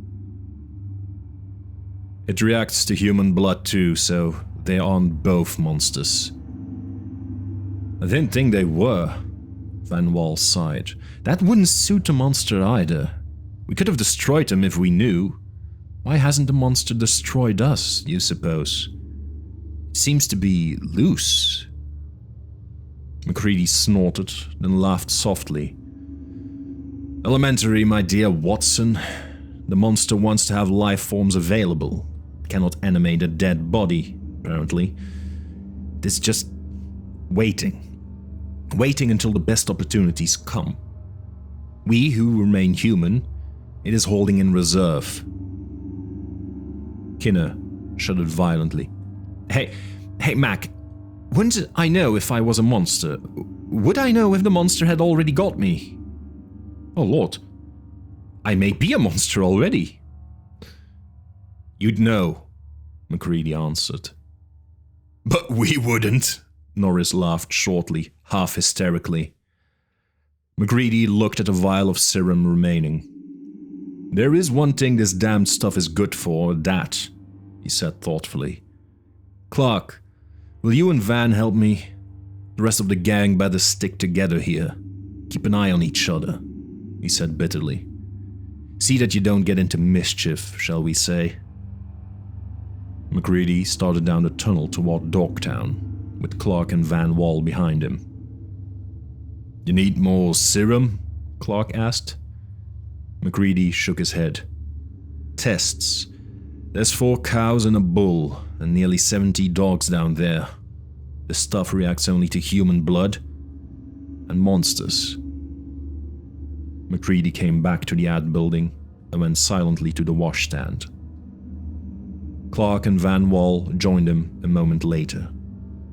Clark's lip had developed a tic, jerking into sudden, unexpected sneers. "What did you do?" Conan exploded suddenly. "More immunizing?" Clark snickered and stopped with a hiccup. "Immunizing? Ha! Immune, all right." "That monster," said Van Wall steadily, "is quite logical. Our immune dog was quite all right, and we drew a little more serum for the tests, but we won't make any more." "Can't you use one man's blood on another dog?" Norris began. "There aren't," said MacReady softly. "Any more dogs. Nor cattle, I might add." "No more dogs?" Banning sat down slowly. "They're very nasty when they start changing," Van Wall said precisely. "But slow. That electrocution iron you made up, Barkley, is very fast. There's only one dog left. Our immune. The monster left that for us so we could play with our little test. The rest..." He shrugged and dried his hands. "The cattle," gulped Kinner. "Also, reacted very nicely. They look funny as hell when they start melting. The beast hasn't had any quick escape when it's tied in dog chains or halters, and it had to be imitate." Kinner stood up slowly. His eyes darted around the room and came to rest horribly, quivering on a tin bucket in the galley. Slowly, step by step, he retreated toward the door, his mouth opening and closing silently like a fish out of water. The milk," he gasped. I just milked him an hour ago." His voice broke into a scream as he dived through the door. He was out on the ice cap without windproof or heavy clothing. Van Wall looked after him for a moment thoughtfully. "He's probably hopelessly mad," he said at length, "but he might be a monster escaping. He hasn't skis. Take a blowtorch, in case." The physical motion of the chase helped them. Something that needed doing. 3 of the other men were quietly being sick. Norris was lying flat on his back, his face greenish, looking steadily at the bottom of the bunk above him. "Mac, how long have the cows been not cows?" MacReady shrugged his shoulders hopelessly. He went over to the milk bucket and with his little tube of serum went to work on it. The milk clouded it, making certainty difficult.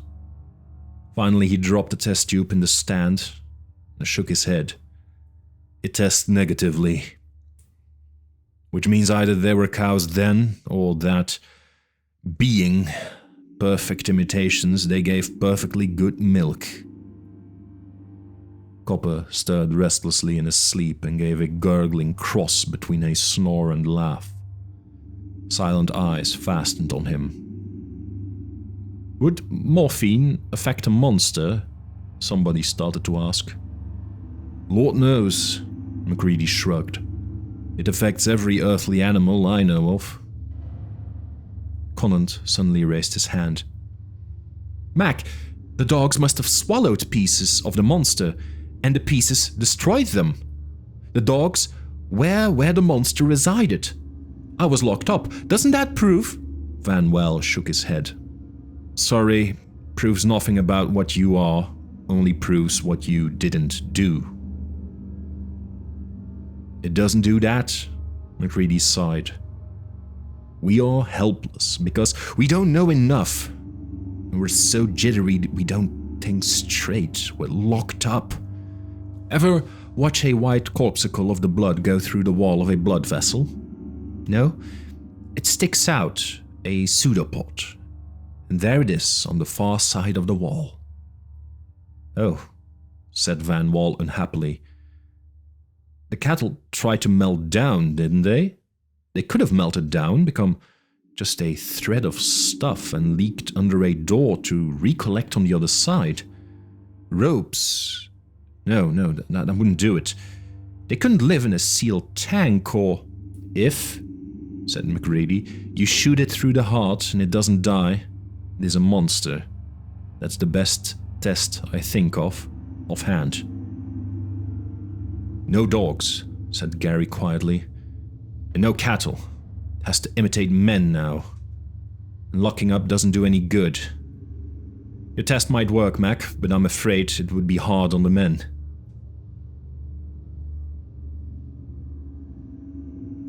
Chapter 10.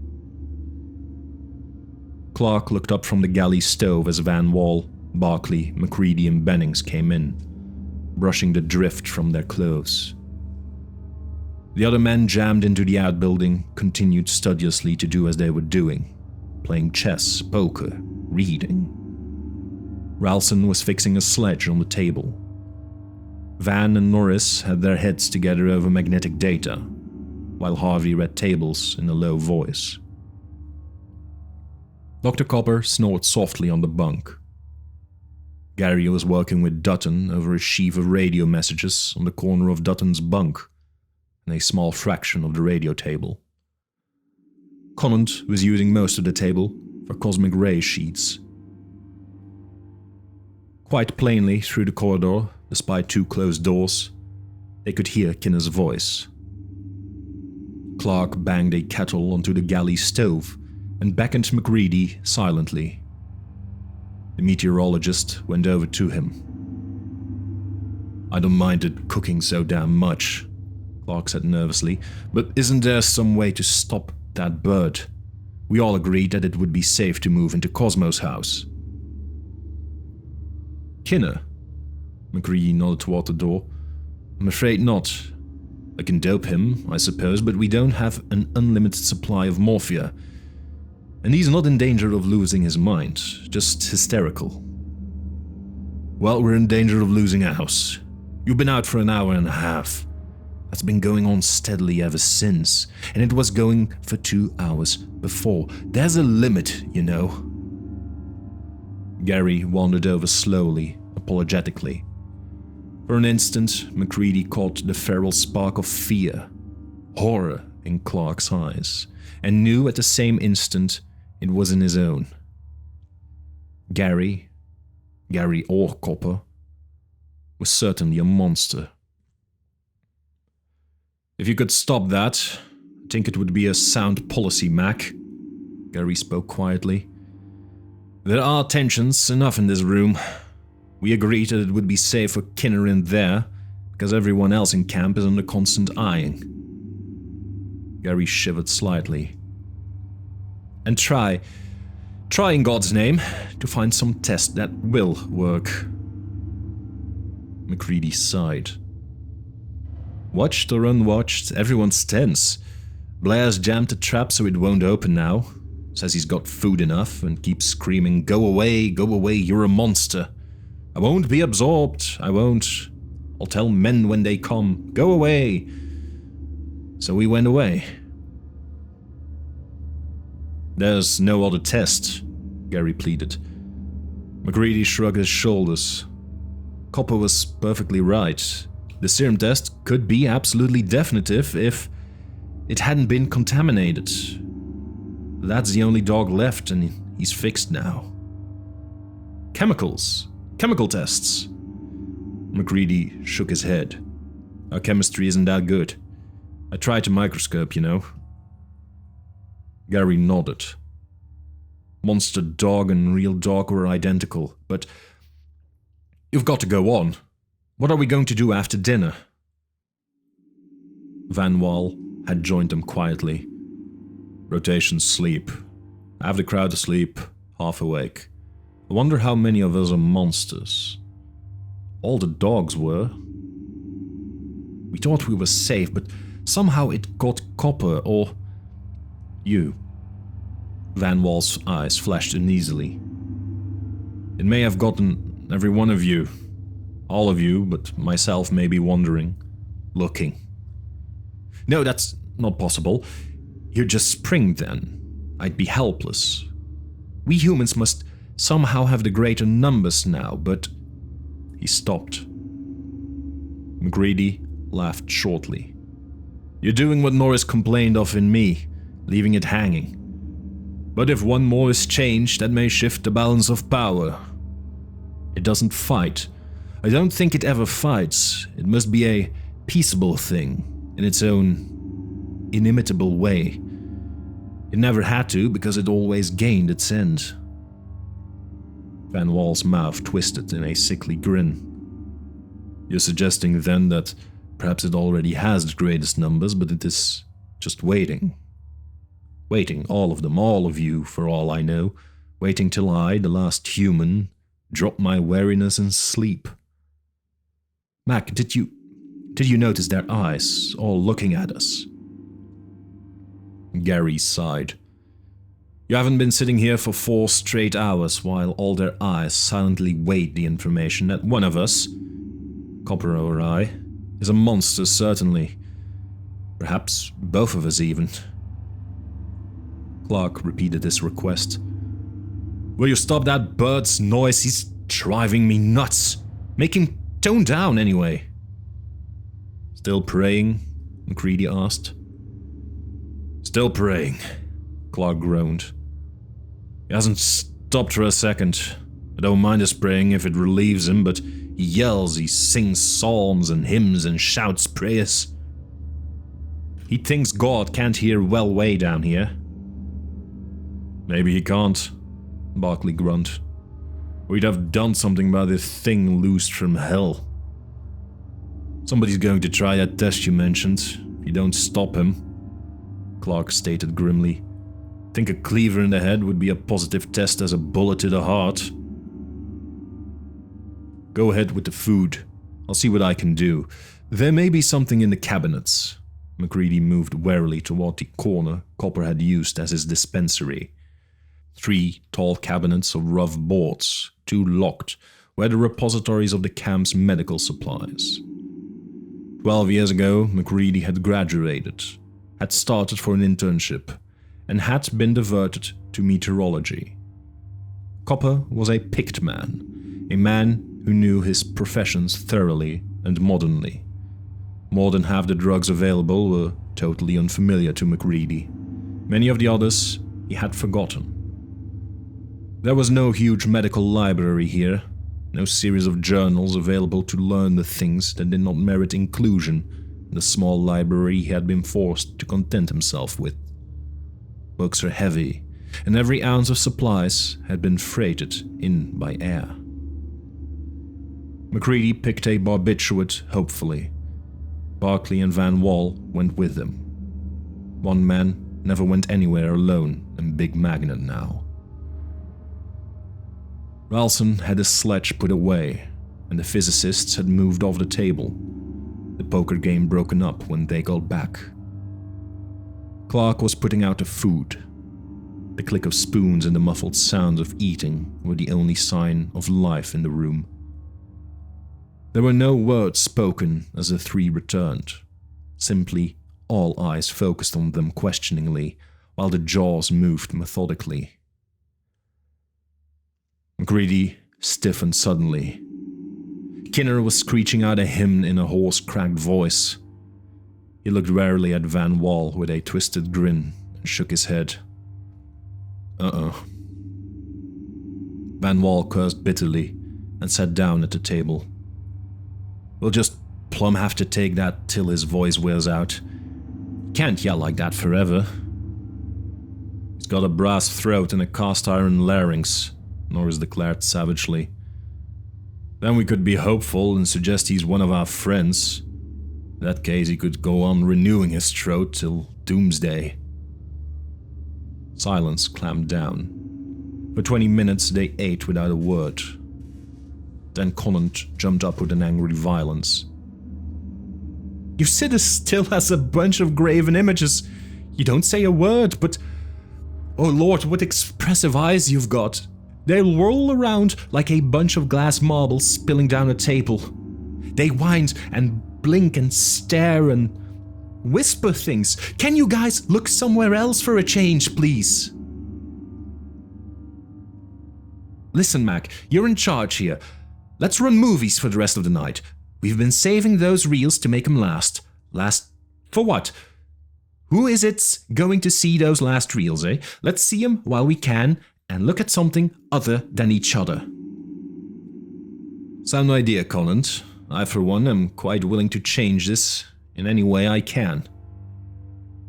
Turn the sound up loud, Dutton. Maybe you can drown out the hymns, Clark suggested.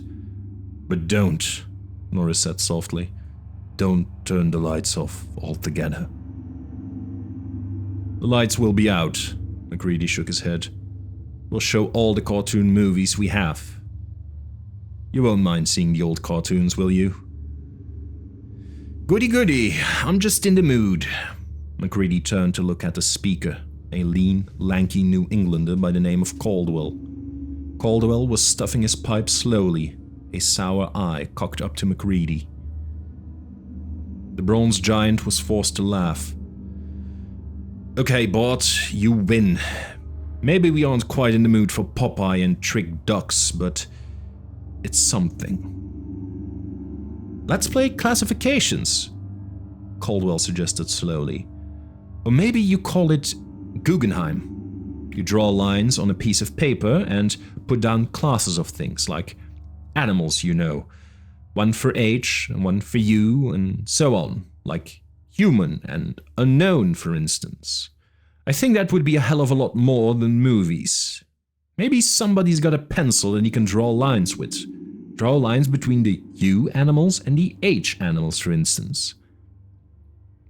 McCready is trying to find that kind of pencil, Van Wall answered quietly. But we've got 3 kinds of animals here, you know. One that begins with M.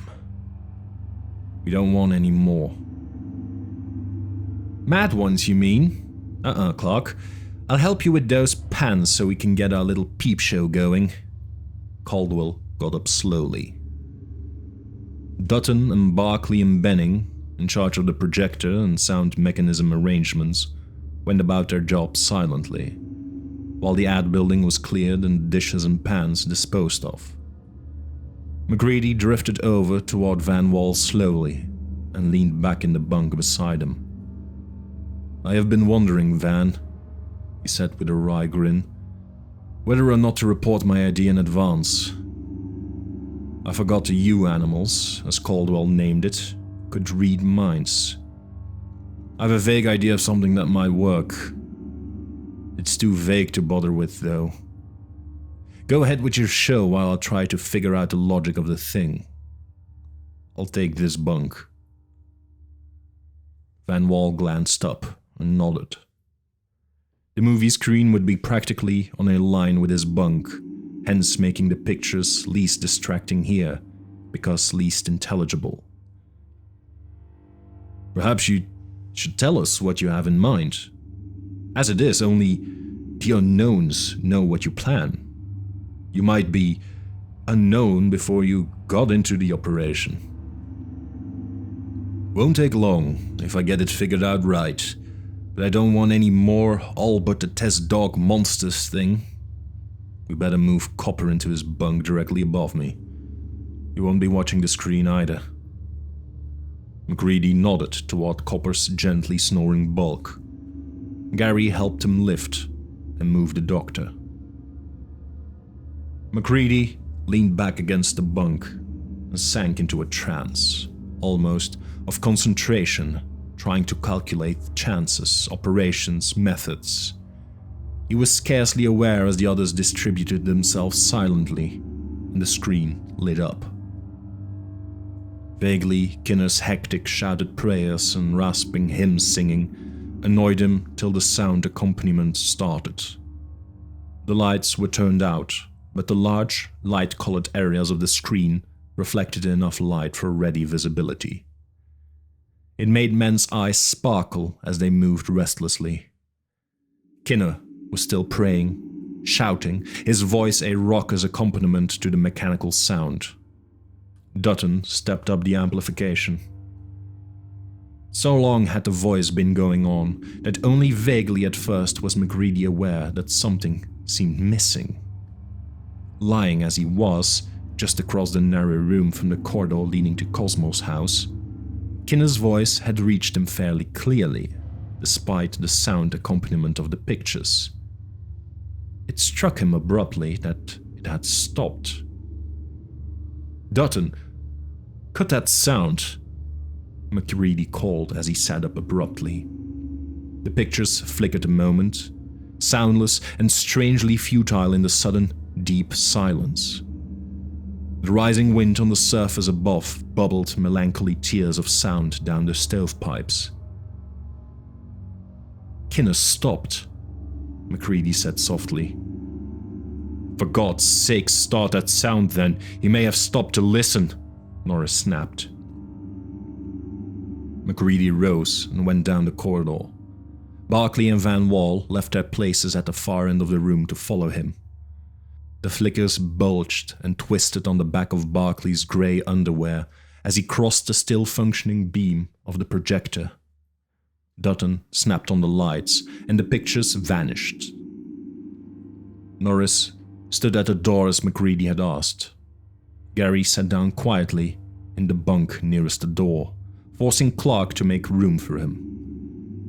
Most of the others had stayed exactly where they were. Only Conant walked slowly up and down the room in steady, unvarying rhythm. "If you're going to do that, Conant," Clark spat, "we can get along without you altogether, whether you're human or not. Will you stop that damn written?" "Sorry."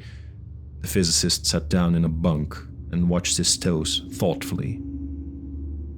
It was almost 5 minutes. 5 ages while the wind made the only sound before MacReady appeared at the door. "We," he announced, "haven't got enough grief here already. Somebody's tried to help us out. Kinner has a knife in his throat, which was why he stopped singing, probably. We've got monsters, madmen, and murderers. Any more M's you can think of, Caldwell? If there are, we'll probably have 'em before long."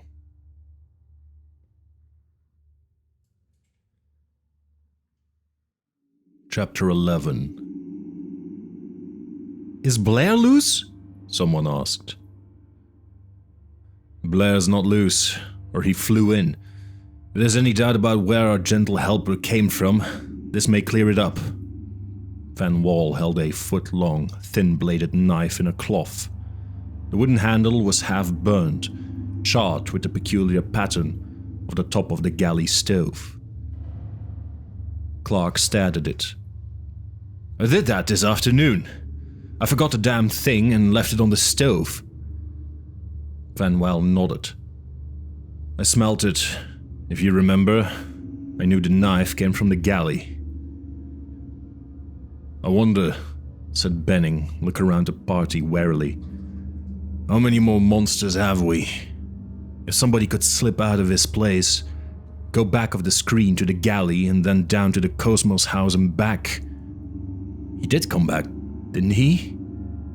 "Yes, everybody's here. Well, if one of the gang could do that." "Maybe a monster did it," Gary suggested quietly. "There's that possibility. The monster, as you pointed out today, has only men left to imitate. Would he decrease his supply, shall we say?" Van Wall pointed out. "No, we just have an plain ordinary louse, a murderer to deal with. Ordinarily, we'd call him an inhuman murderer, I suppose, but we have to distinguish now.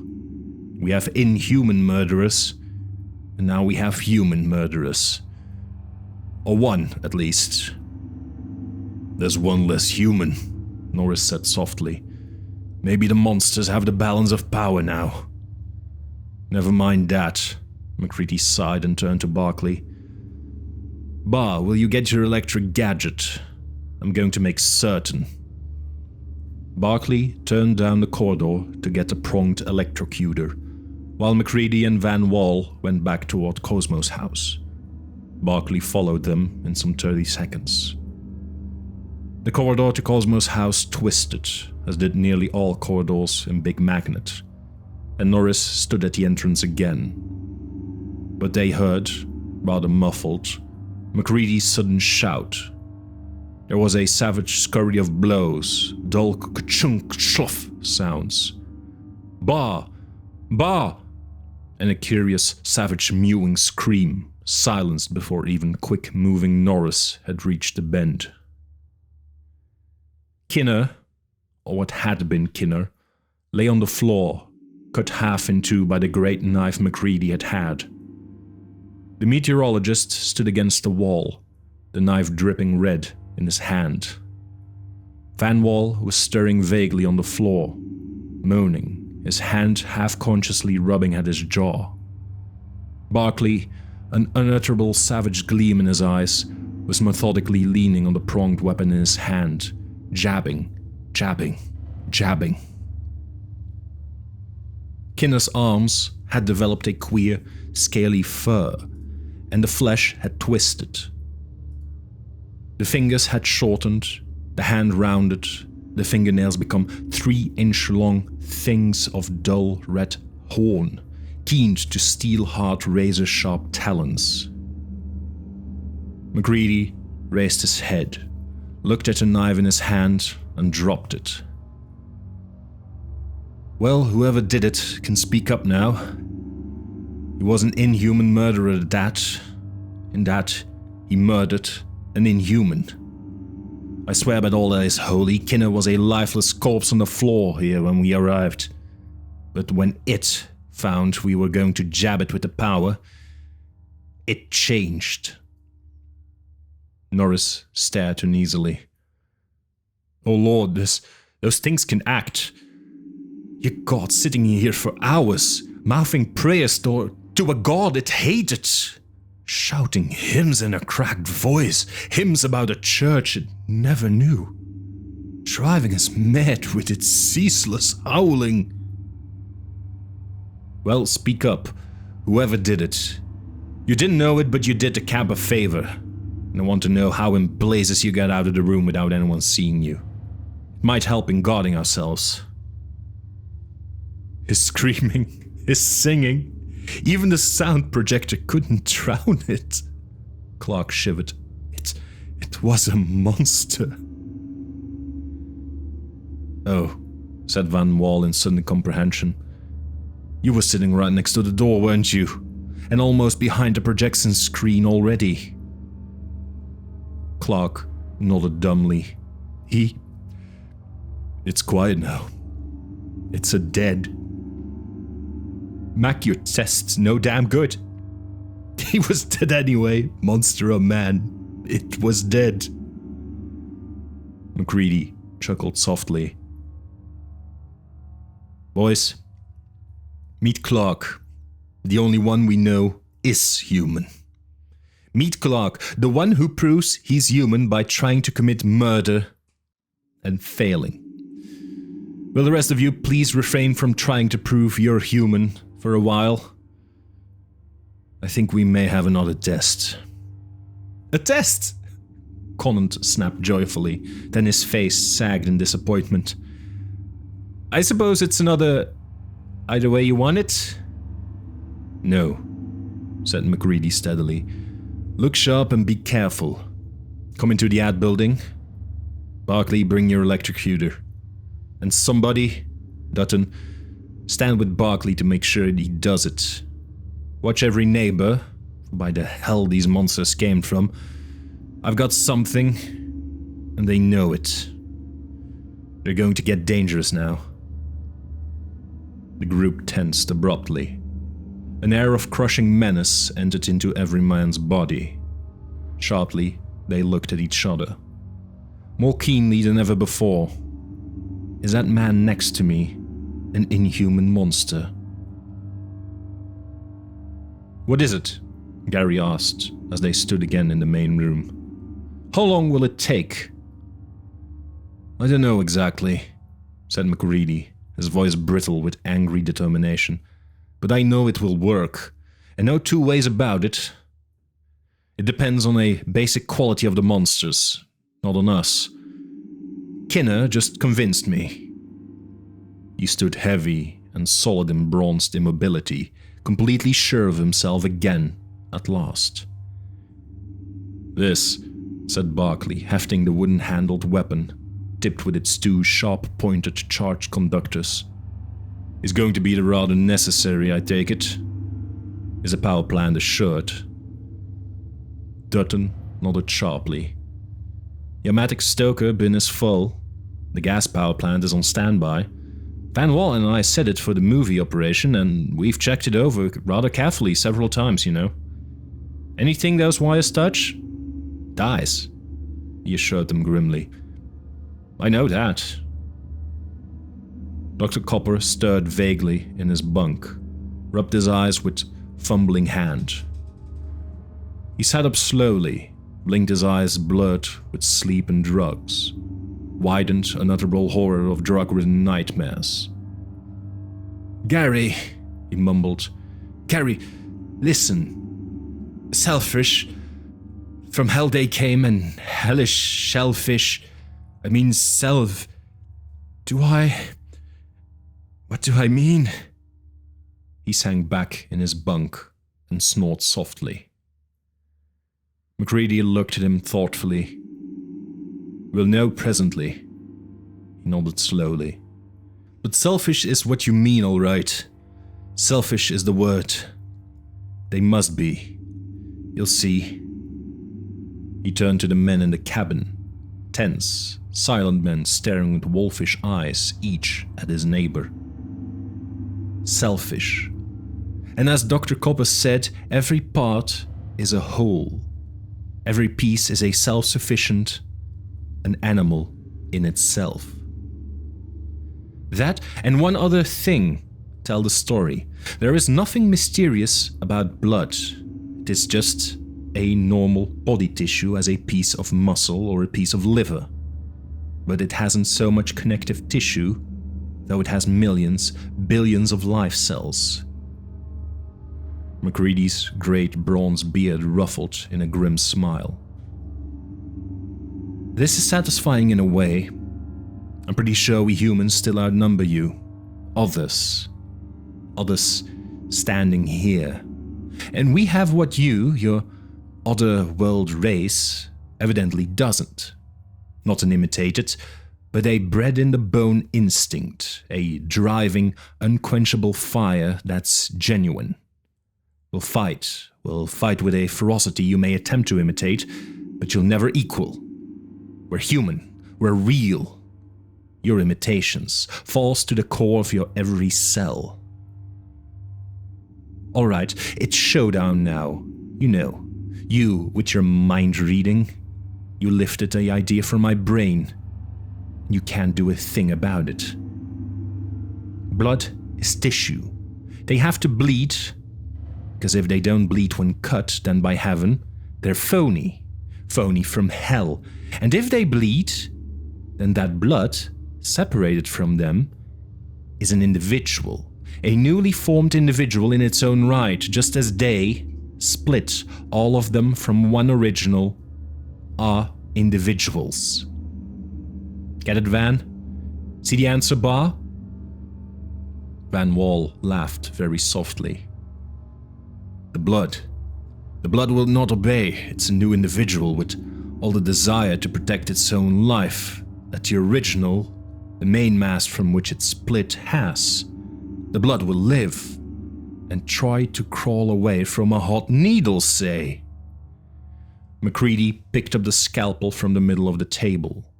From the cabinet, he took a rack of test tubes, a tiny alcohol lamp, and a length of platinum wire set in a little glass rod. A smile of grim satisfaction rode his lips. For a moment, he glanced up at those around him. Barclay and Dutton moved toward him slowly, the wooden-handled electric instrument alert. "Dutton," said MacReady, Suppose you stand over by the splice, there where you've connected that in. Just make sure no thing pulls it loose." Dutton moved away. "Now, Van, suppose you be first on this?" White-faced, Van Wall stepped forward. With a delicate precision, Macready cut a vein in the base of his thumb. Van Wall winced slightly, then held steadily as half an inch of bright blood collected in the tube. Macready put the tube in the rack and gave Van Wall a bit of alum and indicated the iodine bottle. Van Wall stood motionlessly watching. Macready heated the platinum wire in the alcohol lamp flame, then dipped it into the tube. It hissed softly. 5 times he repeated the test. "Human, I'd say." Macready sighed and straightened. "As yet, my theory hasn't been actually proven, but I have hopes. I have hopes." Don't, by the way, get too interested in this. We have with us some unwelcome ones, no doubt. Van, will you relieve Barkley at the switch? Thanks. Okay, Barkley, and may I say I hope you stay with us. You're a damn good guy. Barkley grinned uncertainly, winced under the keen edge of the scalpel.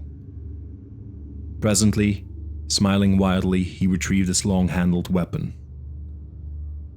"Mr. Samuel, Dut, Bah!" The tensity was released in that second. Whatever of hell the monsters may have had with them, the men in that instant matched it. Barkley had no chance to move his weapon as a score of men poured down on that thing that had seemed Dutton. It mewed and spat and tried to grow fangs and was 100 broken, torn pieces. Without knives or any weapons save the brute-given strength of a staff of picked men, the thing was crushed, rent. Slowly, they picked themselves up, their eyes smoldering, very quiet in their emotions. A curious wrinkling of their lips betrayed a species of nervousness. Barkley went over with the electrical weapon. Things smoldered and stank. The caustic acid Van Wall dropped on each spilled drop of blood gave off tickling, cough-provoking fumes. Macready grinned, his deep-set eyes alight and dancing. "Maybe," he said softly, "I underrated man's ability when I said nothing human could have the ferocity in the eyes of that thing we found. I wish we could have the opportunity to treat it in a more befitting manner, these things. Something with boiling oil or melted lead in it, or maybe slow roasting in the power boiler. When I think what a man Dutton was. Never mind. My theory is confirmed by one who knew. Well, Van Wall and Barkley are proven. I think then that I'll try to show you what I already know, that I am too human." Macready swished the scalpel in absolute alcohol, burned it off the metal blade, and cut the base of his thumb expertly. 20 seconds later, he looked up from the desk at the waiting men. There were more grins out there now. Friendly grins, yet with all, something else in the eyes. "Conant," Macready laughed softly, "was right. The Huskies watching that thing in the corridor bent had nothing on you. Wonder why we think only the wolf blood has the right to ferocity. Maybe on spontaneous viciousness a wolf takes top, but after these 7 days, abandon all hope, ye wolves who enter here. Maybe we can save time. Conant, would you step forward?" Again Barkley was too slow. There were more grins, less tensity still, when Barkley and Van Wall finished their work. Gary spoke in a low, bitter voice. "Conant was one of the finest men we had here. And 5 minutes ago, I'd have sworn he was a man. Those damnable things are more than imitation. Gary shuddered and sat back in his bunk.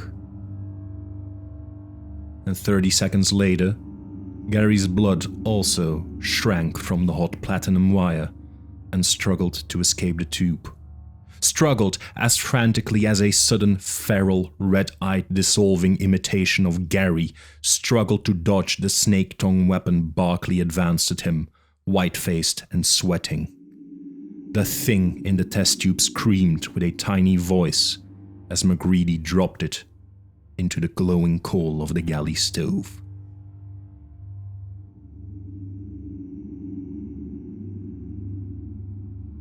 Chapter 12. The last of it. Dr. Copper looked down from his bunk with bloodshot, saddened eyes. 14 of them. MacReady nodded shortly. In some ways, if we only could have permanently prevented their spreading.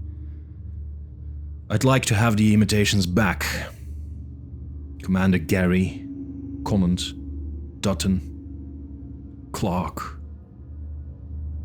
Where are they taking those things? Copper nodded to the stretcher Barkley and Norris were carrying out. Outside on the ice where they've got 15 smashed crates, half a ton of coal, and presently we'll add 10 gallons of kerosene. We've dumped acid on every spilled drop, every torn fragment. We're going to incinerate those. Sounds like a good play. Copper nodded warily. I wonder, you haven't said whether Blair... MacReady started. We forgot him. We had so much else. I wonder, do you suppose we can cure him now? If, began Dr. Copper and stopped meaningly. MacReady started a second time. Even a madman. It imitated Kinner and is preying hysteria. MacReady turned toward Van Wall at a long table. Van, we've got to make an expedition to Blair's shack. Van looked up sharply. The frown of worry faded for an instant in surprised remembrance. Then he rose, nodded. Barkley better go along. He applied those lashings and may figure out how to get in without frightening Blair too much.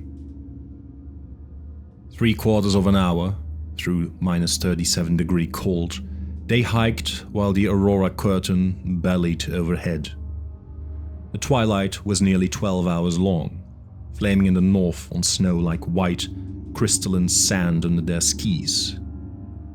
A 5-mile-wide wind piled it in drift lines pointing off to the northwest. 3/4 of an hour to reach the snow-buried shack. No smoke came from the little shack, and the men hastened. Blair! Barkley roared into the wind when he was still 100 yards away. Blair! Shut up, said MacReady softly. And hurry, he may be trying a long hike. If we have to go after him, no planes, tractors disabled. Would a monster have the stamina a man has? A broken leg wouldn't stop it for more than a minute, MacReady pointed out. Barkley gasped suddenly and pointed aloft. Dim in the twilight sky, a winged thing circled in curves of indescribable grace and ease. Great white wings tipped gently, and the bird swept over them in silent curiosity. Albatross, Barkley said softly. First of the season, and wandering way inland for some reason. If a monster's loose... Norris bent down on the ice and tore hurriedly at his heavy, windproof clothing. He straightened, his coat flapping open, a grim, blue-metalled weapon in his hand. It roared a challenge to the white silence of Antarctica. The thing in the air screamed hoarsely. Its great wings worked frantically as a dozen feathers floated down from its tail. Norris fired again.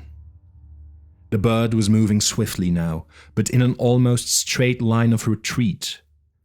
It screamed again. More feathers dropped, and with beating wings it soared behind a ridge of presser ice, to vanish. Norris hurried after the other. "It won't come back," he panted. Barkley cautioned him to silence, pointing.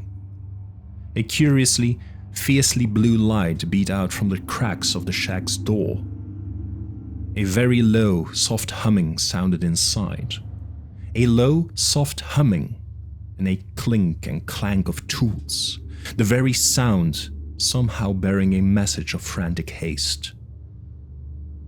McGreedy's face paled. "Lord help us if that thing has..." He grabbed Barkley's shoulder and made snipping motions with his fingers, pointing towards the lacing of control cables that held the door. Barkley drew the wire cutters from his pocket and kneeled soundlessly at the door. The snap and twang of cut wires made an unbearable racket in the utter quiet of the Antarctic hush. There was only that strange, sweetly soft hum from within the shack, and the queerly, hectically clipped clicking and rattling of tools to drown their noises. McGreedy peered to a crack in the door. His breath sucked in huskily, and his great fingers clamped cruelly on Barkley's shoulder. The meteorologist backed down. "It isn't," he explained very softly. "Blair. It's kneeling on something on the bunk. Something that keeps lifting. Whatever it's working on is a thing like a knapsack, and it lifts." "All at once," Barkley said grimly. "No, Norris, hang back and get that iron of yours out. It may have weapons." Together, Barkley's powerful body and McGreedy's giant strength struck the door. Inside, the bunk jammed against the door, screeched madly, and crackled into kindling. The door flung down from broken hinges, the patched lumber of the doorpost dropping inward. Like a blue rubber ball, a thing bounced up. One of its 4 tentacle-like arms looped out like a striking snake. In a 7-tentacled hand, a 6-inch pencil of winking, shining metal glinted and swung upward to face them. Its line-thin lips twitched back from snake fangs in a grin of hate, red eyes blazing. Norris's revolver thundered in the confined space. The hate-washed face twitched in agony. The looping tentacle snatched back. The silvery thing in its hand, a smashed ruin of metal, the 7-tentacle hand became a mess of mangled flesh, oozing greenish-yellow ichor. The revolver thundered 3 times more. Dark holes drilled each of the 3 eyes before Norris hurled the empty weapon against its face. The thing screamed in feral hate, a lashing tentacle wiping at blinded eyes. For a moment, it crawled on the floor, savage tentacles lashing out, the body twitching. Then it staggered up again, blinded eyes working, boiling hideously, the crushed flesh slowing away in sodden gobbets. Barkley lurched to his feet and dove forward with an ice axe. The flat of the weighty thing crushed against the side of the head. Again, the unkillable monster went down. The tentacles lashed out, and suddenly Barkley fell to his feet in the grip of a living, livid rope. The thing dissolved as he held it, a white-hot band that ate into the flesh of his hands like living fire. Frantically, he tore the stuff from him, held his hands where they could not be reached. The blind thing felt and wrapped at the tough, heavy, windproof cloth, seeking flesh it could convert. The huge blowtorch McGreedy had brought coughed solemnly. Abruptly, it rumbled disapproval thotally. Then it laughed gurglingly and thrust out a blue-white 3-foot tongue. The thing on the floor shrieked, flailed out blindly with tentacles that writhed and withered in the bubbling wrath of the blowtorch. It crawled and turned on the floor. It shrieked and hobbled madly, but always McGreedy held the blowtorch on the face, the dead eyes burning and bubbling uselessly. Frantically, the thing crawled and howled. A tentacle sprouted a savage talon and crisped in the flame. Steadily, MacReady moved with a planned, grim campaign. Helpless, maddened, the thing retreated from the grunting torch, the caressing, licking tongue. For a moment, it rebelled, squalling in inhuman hatred at the touch of icy snow. Then, it fell back before the charring breath of the torch, the stench of its flesh bathing it. Hopelessly, it retreated, on and on across the Antarctic snow. The bitter wind swept over it, twisting the torch tongue. Vainly it flopped, a trail of oily, stinking smoke bubbling away from it. MacReady walked back toward the shack silently. Barclay met him at the door. "No more?" the giant meteorologist asked grimly. Barclay shook his head. "No more. It didn't split." "It had other things to think about," MacReady assured him. "When I left it, it was a glowing coal." "What was it doing?" Norris laughed shortly. "Wise boys we are. Smash magnetos so planes won't work, rip the boiler tubing out of the tractors, and leave that thing alone for a week in this shack. Alone and undisturbed." MacReady looked in at the shack more carefully. The air, despite the ripped door, was hot and humid. On a table at the far end of the room rested a thing of coiled wires and small magnets, glass tubing and radio tubes. At the center, a block of rough stone rested. From the center of the block came the light that flooded the place. The fiercely blue light, bluer than the glare of an electric arc, and from it came the sweetly soft hum. Off to one side was another mechanism of crystal glass, blown with an incredible neatness and delicacy. Metal plates in a queer, shimmery sphere of insubstantiality. "What was it?" MacReady moved nearer. Norris grunted. "Leave it for the investigation, but I can guess pretty well. That's atomic power. That stuff to the left, that's a neat little thing for doing what men have been trying to do with 100-ton cyclotrons and so forth. It separates neutrons from heavy water, which he was getting from the surrounding ice." "Where did he get all—" "Oh, of course, a monster couldn't be locked in, or out. He's been through the apparatus caches." MacReady stared at the apparatus. Lord, what minds that race must have. The shimmery sphere. I think it's a sphere of pure force. Neutrons can pass through any matter, and he wanted a supply reservoir of neutrons. Just project neutrons against silica, calcium, beryllium, almost anything, and the atomic energy is released. That thing is the atomic generator. MacReady plucked a thermometer from his coat. It's 120 degrees in here, despite the open door. Our clothes have kept the heat out to an extent, but I'm sweating now. Norris nodded. The light's cold, I found that, but gives off heat to warm the place through that coil. He had all the power in the world. He could keep it warm and pleasant, as his race thought of warmth and pleasantness. Did you notice the light? Color of it? MacReady nodded. Beyond the stars is the answer. From beyond the stars. From a hotter planet that circled a brighter, bluer sun they came. MacReady glanced out to the door towards the blasted, smoke-stained trail that flopped and wandered blindly off across the drift. There won't be any more coming, I guess. Sheer accident landed here. That was 20 million years ago. What did it do all that for? He nodded toward the apparatus. Barclay laughed softly. Did you notice what it was working on when we came? Look.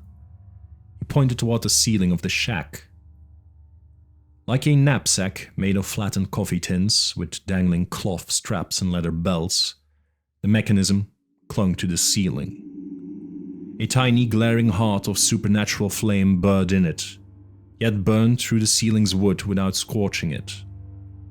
Barclay walked over to it, grasped two of the dangling straps in his hand and pulled it down with an effort. He strapped it about his body. A slight jump carried him in a weirdly slow arc across the room. "Anti-gravity," said MacReady softly. "Anti-gravity," Morris nodded. "Yes, we had them stopped, with no planes and no birds. The birds hadn't come, but they had coffee thins and radio parts and glass in the machine shop at night. And a week all to itself. America in a single jump, with anti-gravity powered by the atomic energy of matter. We had them stopped. Another half hour, it was just tightening these straps on the device so it could wear it. And we'd have stayed in Antarctica and shot down anything moving that came from the rest of the world." "The albatross," MacReady said softly. "Do you suppose, with this thing almost finished, with that death weapon it held in its hand?" "No. By the grace of God, who evidently does hear very well, even down here, and the margin of half an hour, we keep our world and the planets of the system too. Anti-gravity, you know, and atomic power. Because they came from another sun, a star beyond the stars, and they came from a world with a bluer sun."